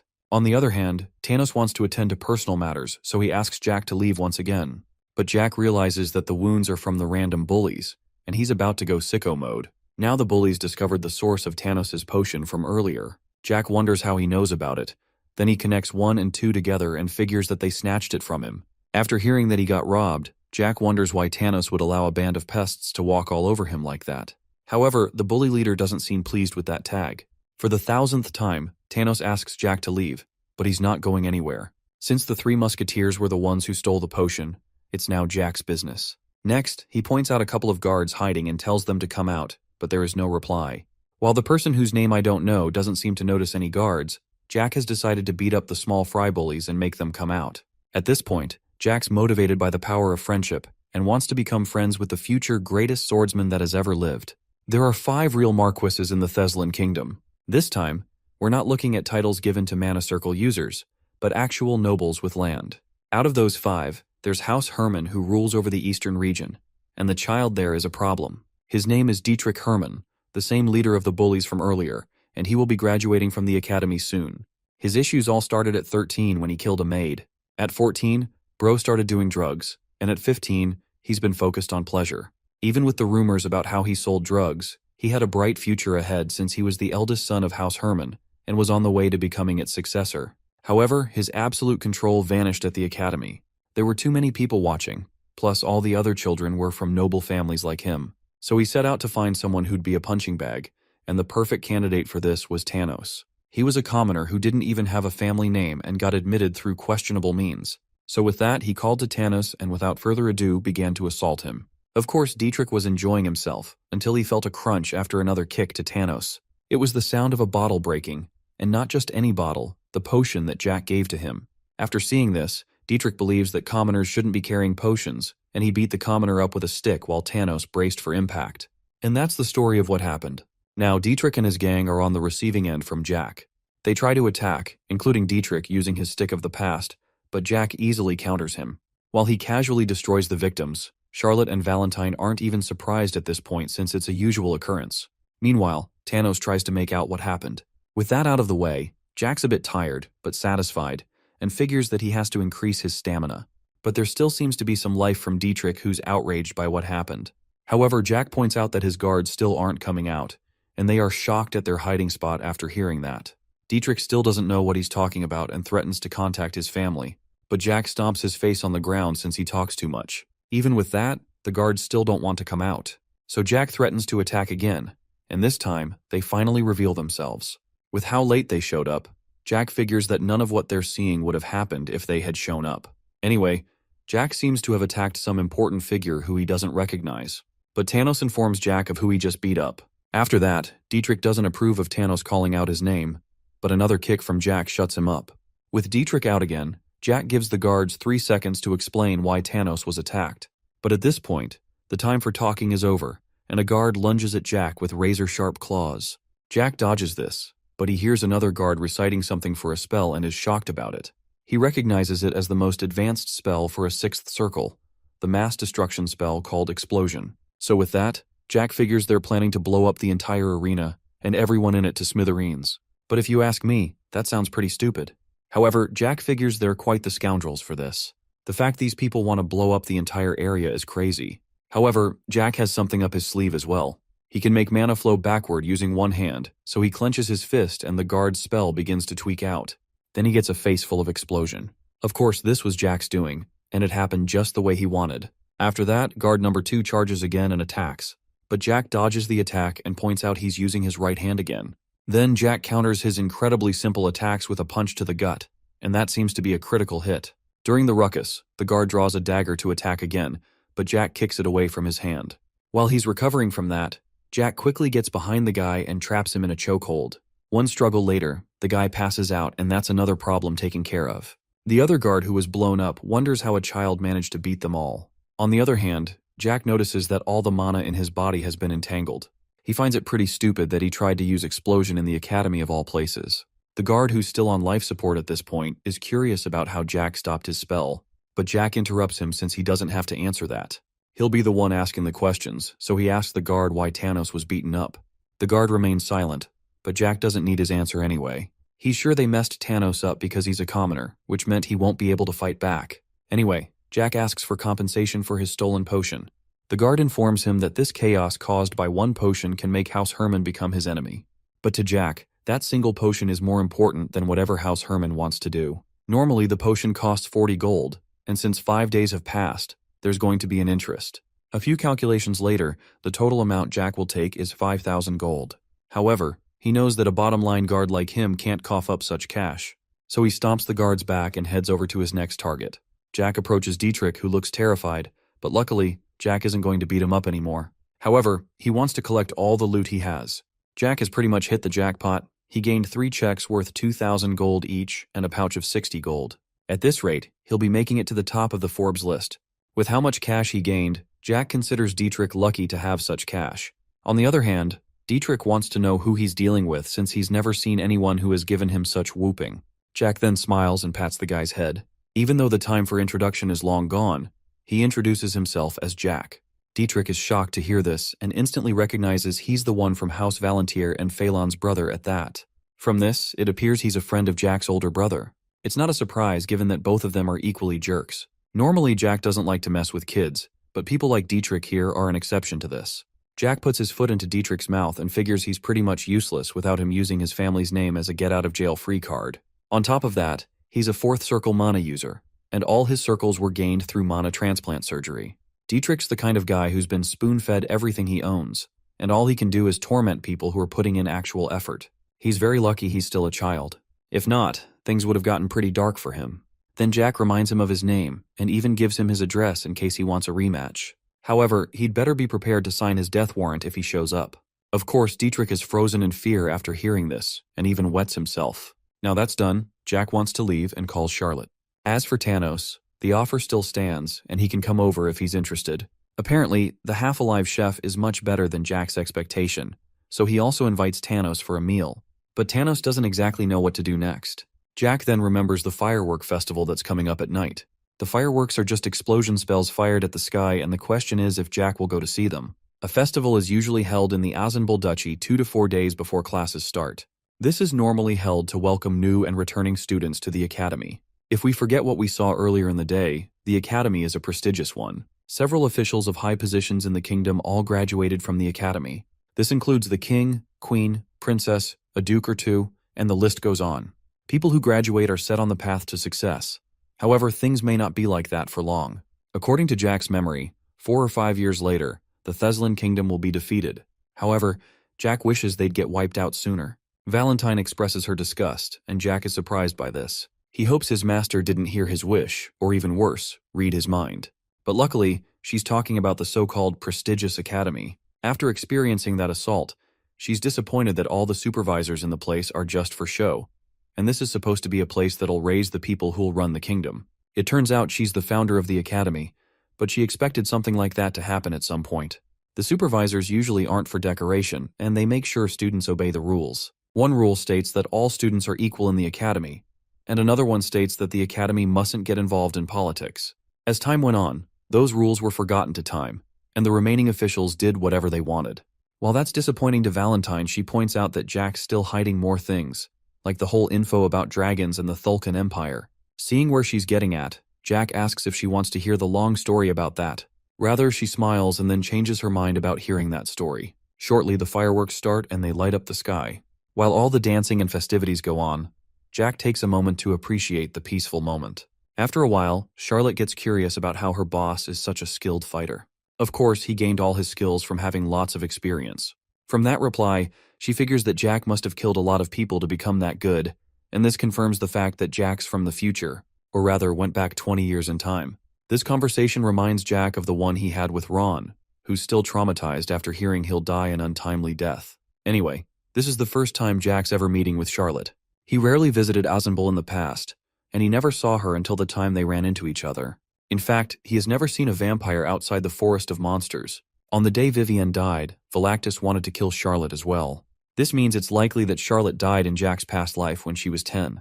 With all those in mind, Jack wants to know why Charlotte is curious about his fighting ability. At first, she stutters, but nervously explains that she wants to become a good fighter like her boss. From this request, Jack can tell she's gone through quite a bit in the past, and now she wants to change her powerless self. So Jack easily accepts her request, and her training starts the next day. Then she gets startled by how sudden it is. After all, she wants to become a good fighter, so the training must start quickly. For the first step, she'll start with making a mana heart. Then they'll have to see if Charlotte's more suited to fighting or magic. After hearing that, she smiles and is willing to work hard in training. Now that's settled, tomorrow's going to be a pretty busy day for them. Jack and Charlotte begin training at a vacant lot near the manor. Charlotte is exhausted, so she falls to the ground and Jack commends her effort. From that, she wonders if she's finally a mana user, and Jack says she is. Just as he expected when he saw her, she's very talented. Not only does she have a high mana sensitivity, but she's also pretty good at holding mana in her heart. It's almost like she was born for this. She managed to create her first mana circle in one day, so Jack sums that up for the day. He helps her up from the ground, but she's so tired that she immediately falls on a bench and dozes off. After that, Valentine wonders if Jack's going to tell her about her speed in creating a mana circle. Normally, this would take 2 to 3 days for a first-timer, and figures it's difficult to understand him. Even Jack agrees with this. Anyway, he figures that the head of the Magician's Tower may have tried to make her a student. But if it weren't for Jack's help, it would have taken up to a day for her to create a mana circle. Apparently, he set up a mana circle on the ground, and Charlotte can gather mana from the air with it. It also creates a wall around, and Jack can control all the mana within the circle towards Charlotte. While that may sound simple, it's not easy for anyone to pull off. Add that to Charlotte's hard work, and one mana circle is up. Valentine, on the other hand, finds it interesting after seeing how Jack is generous with those close to him. Anyway, next on the list is Tanos. Jack spots him crying, but Tanos denies doing such a thing like that and he wipes his face. After a bit of observation, Jack figures that Tanos isn't seeing much progress and wonders if he's about to give up. His accuracy seems to be on point. After Charlotte created her mana circle in 10 hours, he figures that Tanos feels inferior and wishes that she's not equally as talented in swordsmanship. Of course, becoming the greatest swordsman on the continent isn't going to be an easy goal. But at this point, Tanos feels defeated, so he drops to his knees and begins to sob. Jack discovers that, unlike his tough physical appearance, he's very soft on the inside. He then asks if Tanos is willing to throw away his dream just because of one child. So he pats his head and assures him that he can achieve his dream. However, it's still not going to be easy, no matter how much he wants it. So he has to stop crying and never give up. Tanos, on the other hand, is surprised that Jack believes in him. In fact, Jack is the first person to seriously believe him. Everyone else laughed at him since they all thought he couldn't achieve his dream. With that, Jack figures there are currently 2 kids living in his house. Anyway, Tanos reaches out to Jack and thanks him since he's the only person who believes in him. Jack never expected this adorable side of him, but he tells him to keep on working hard. As far as Jack knows, hard work has never let him down. Thanks to it, he's currently the strongest swordsman on the continent. But still, he can't help but feel sorry for Tanos and wants to cheer him on. Shortly, someone arrives at the area and Jack withdraws his hand. Now he's on full alert concerning the mystery guest that's approaching. This feeling of being surrounded is familiar to Jack, but it isn't a nice one. Like an NPC that has detected a hidden enemy, Jack's ready for battle. While Tanos is unaware of the situation, Jack orders him to get Charlotte, who's sleeping, and come to him. Tanos picks up the urgency of the matter, so he rushes off. Meanwhile, Jack searches for the quintet and Gwyneth the cook. He detects them after a while and discovers they've all been knocked out. Shortly, Tanos arrives with Charlotte and Valentine comes along too, and the attackers finally reveal themselves. The person behind this assault is Dietrich, and he's back for revenge. With how things are, Jack doesn't need to hold back anymore for the brat. After all, he did make it clear that he would kill him if he wanted a rematch. Before the epic showdown, we have a look at Dietrich's side of the story. He's destined to be the Marquis of a domain in the East. He believes that the world is run by power, and the power of one's house will become their power. Since Jack's getting in his way, he doesn't see a reason to not eliminate him. However, if he does that, he'll get in trouble with House Azenbul, specifically Ramel. But in his defense, Jack did attack him first, and he even has a witness to that. So, he could turn this encounter into another war between Houses Herman and Valentier. By his side is the master of the Pentanil Guild, Bentamon. Even though Jack may be strong, Dietrich believes a 9th Circle user is enough to take care of him. Before the attack we're witnessing, Bentamon is briefed about the mission. The target is Jack Valentir. He stays with Charlotte, who was admitted into the academy through special ways. And there's Tanos, a fourth-year student at the academy. One thing they had to keep in mind is that Charlotte's making a mana heart from the fact she's been in the same spot for quite a while. As a result, the target can't leave the training ground for a while, which is good news to Dietrich. No matter how talented she is, he believes that it will take her 2 days minimum to make a mana heart. Another bit of intel is that there's a cook and 5 servants from House Azenbul who have been located in the manor. So the plan is to knock them out and minimize conflict with House Azenbul. As for the chances that the Knights of House Azenbul will spring into action, Dietrich is positive that nothing's going to happen. Out of nowhere, a fire breaks out in the Duke's manor. Since people will be busy dealing with that, they won't have time to worry about Jack at the manor. With that, things are going smoothly, and nothing's going to interrupt them. So Operation Slay Jack is officially a go. That entire operation cost Dietrich 500k in gold to set up, so it better be worth it for him. Anyway, with this flawless plan, he believes that Jack is a dead man now. However, Tanos and Charlotte step forward. Both of them are determined to stall the soldiers while Jack escapes. Even though Tanos is shaking, he thanks Jack for believing in him and takes the blame for everything that's happening. So he wants to make things right and stall them, while Jack runs away. On the other hand, Jack admires this display of courage but finds it stupid either way. It seems he managed to inspire both of them, and while it feels nice to be protected, he asks them to get behind him. He can't afford to put them in danger all in the name of protecting him, so Jack has no other choice but to unleash his power. Before he can cast any killer spells, Valentine stops him from doing whatever he wanted to do. Apparently she wants to handle them by herself. On the other hand, Dietrich is shocked to discover that the mysterious doll can walk and talk. Before he can go on, Valentine begins to glow under the moonlight. The light emerging from her is so bright, and it flashbangs everyone. A short while later, she is transformed from the doll into her original human self. So with that, the extraordinary hero who held one of the highest positions in the continent and brought mankind to the top is finally back after 400 years. Of course, Dietrich and his gang are shocked by this transformation. Jack welcomes his master as a proper human this time. Before he can say anything extra, he receives a sudden uppercut to the jaw. While that hurt, Jack's reminded of the time he brought Valentine out of the cave. Back then, he completely disregarded her opinion and did what he wanted. Besides, he did say he would be ready to receive a beating from her. Now that's been settled, the next matter is clothes. Jack orders Dietrich to hand over his coat. Of course, he's shocked by this sudden demand, but Jack tells him to give it anyway. Now the situation has become incredibly awkward, but Dietrich hands over his coat. Jack puts the coat on his master. He also doesn't regret taking her out of the cave since it was the right thing to do, regardless of her opinion. He's aware that there's no way she would want to remain in that cave, so Valentine should forget about the point of wanting to remain locked up in there. From what she's seen, she figures that humans are still animals of desire in the end. The reason why she made the human world much different from monsters was because she thought they'd be different. But she was wrong and finally realized there's no reason for humans to be separated from other species. Apparently Jack wanted her to realize this for herself, which is why she brought her out of her introvert cave. However, he assures her that she never made the wrong choice in the past, but simply trusted the wrong person. As a result, she was unable to see the results of her creation. Valentine figures that the cave was a prison she locked herself in. Now she owes Jack for the rescue and calls him her student. Jack is surprised after she calls him that. Even though she's aware that Jack's a full-grown adult who went back in time, she still treated him like a child. Now Jack feels good after being called her student. Anyway, Valentine points out the fact Dietrich tried to harm her student and is ready to destroy him. He on the other hand realizes that he's in real danger now. He begins to panic and sends all his soldiers after them.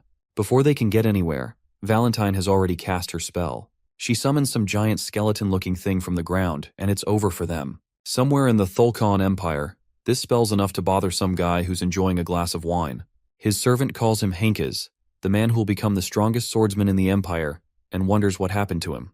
He dismisses it as nothing, but deep down, he has a feeling that something's terribly wrong. So he wonders if he's imagining things or if the world's actually going to end. Somewhere around the Dark Sea, a couple of dragons notice something about the activity of Soul Aura.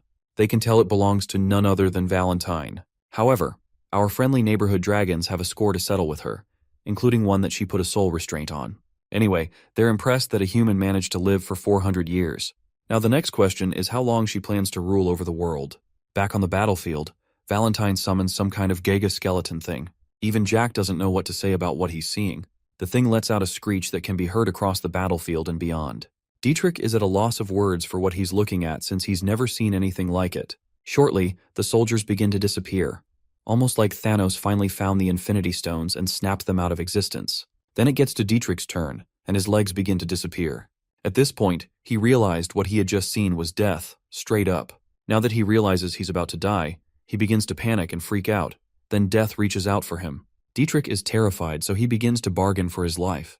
Bro really thinks his life's worth 50 gold, after spending 500k just to die. Anyway, one grab later, and he finally vanishes. Now all the enemies are gone, a portal opens up and the skeletal monolith is gone too. After all that, Valentine turns to Charlotte and Thanos, who have just witnessed the true final boss and are frightened. Valentine approaches the both of them, reaches out, and pats them both. She recognizes Charlotte as the noble vampire, and Thanos as the hardworking warrior. Then she properly introduces herself to them, saying she's a relic of a past with a fool as a student. So she tells them to take care of Jack in the future. After a while, the info finally hits Thanos with his high ping brain. He mentions everything she said earlier is true, but he believes that Jack being a fool isn't true. With that said, she accepts the fault without a problem. This makes Jack wonder what's gotten into Valentine for her to admit that. However, he won't miss any opportunities that will make him look smart. Then Valentine shuts him up out of annoyance, being a person who's not easy to please. Anyway, she asks for some space and would like to talk with her student in private, so Charlotte and Thanos comply with her request. Before they leave, Jack informs Charlotte that there's some blood left for her if she's hungry, and also instructs Thanos to wake up the knocked-out workers. As they leave, Jack waves them goodbye and finds it fun to be around them. Next, Jack wonders what Valentine wishes to discuss with her one and only student. Now Jack and Valentine are alone, and something has been on Valentine's mind for a while. She's been thinking about what her student said back in the headmaster's office when he was dealing with Brutus. The thing about dragon bones and blood. Being able to live forever without growing old has been a desire for humans, and this research for immortality involved combining different races. Valentine figures that the blood and bones of dragons also play a role in this research. Normally, humans want to live a long life. Not just that, they also want to remain young for the entire period of their lives. A long time ago, people researched how to achieve this. One certain scientist gave an opinion. His idea is that living forever is totally impossible. So he suggests extending the lives of humans to thousands of years like the dragons. Races that live for a long time like vampires and dragons have different blood, bones, and organs from races with shorter lives. And it's the same thing for their cells, how their bodies age, and even mana sensitivity. So, to make humans live for 1,000 years, they carried out experiments of combining different species. I guess you can say it was kind of successful. On one end, it failed to give humans eternal youth and immortality. On the other, they were now as powerful as orcs and elves, but they could only live for 5 to 10 more years after that. This 400-year-old research is currently going on in the Thulkan Empire, and just within 2 years, they managed to make these hybrids live for 30 more years. Valentine thought she killed everyone involved in it 400 years ago, but apparently, there were some survivors. When she discovered the research back in her day, she destroyed everyone and everything that was involved in the experiment. That includes the documents, scholars, magicians, warriors, and so on. She burned all the documents and killed everyone who was involved, but she forgot one other thing: the Dragon Lord. After Jack reveals this information, she figures that the Dragon Lord offered one of their kind as a specimen to the humans as a way to break the oath. Apparently the two lords really want to interfere with humans. However, Valentine doesn't know the dragon that was used as a test specimen, so to keep things short, Jack explains that all of the hybrids in the future can use soul aura. Valentine's shocked to hear this, so she figures that the dragon the Thulkans are using for the experiment is the offspring of the two Dragon Lords. It makes sense because the two lords are the only dragons who can use soul aura, so that would mean their offspring is capable of it too. Now combine the Dragon Lord's offspring with the 10th circle users of Thulkan, and you have soldiers who can break the wall of mana and use soul aura. Anyway, Valentine has a question for Jack. She wonders what he plans to do about this. Even though she's a relic of the past and doesn't want to get involved in the world's affairs, she's still curious. Since Jack knows the future, she's positive that he has something in store and wants to know. To be honest, Jack isn't completely sure since the experiment will be completed in 2 years. His goal was to become a 5th or 6th circle in a year, then head over to the Thulkan Empire and wreck some stuff.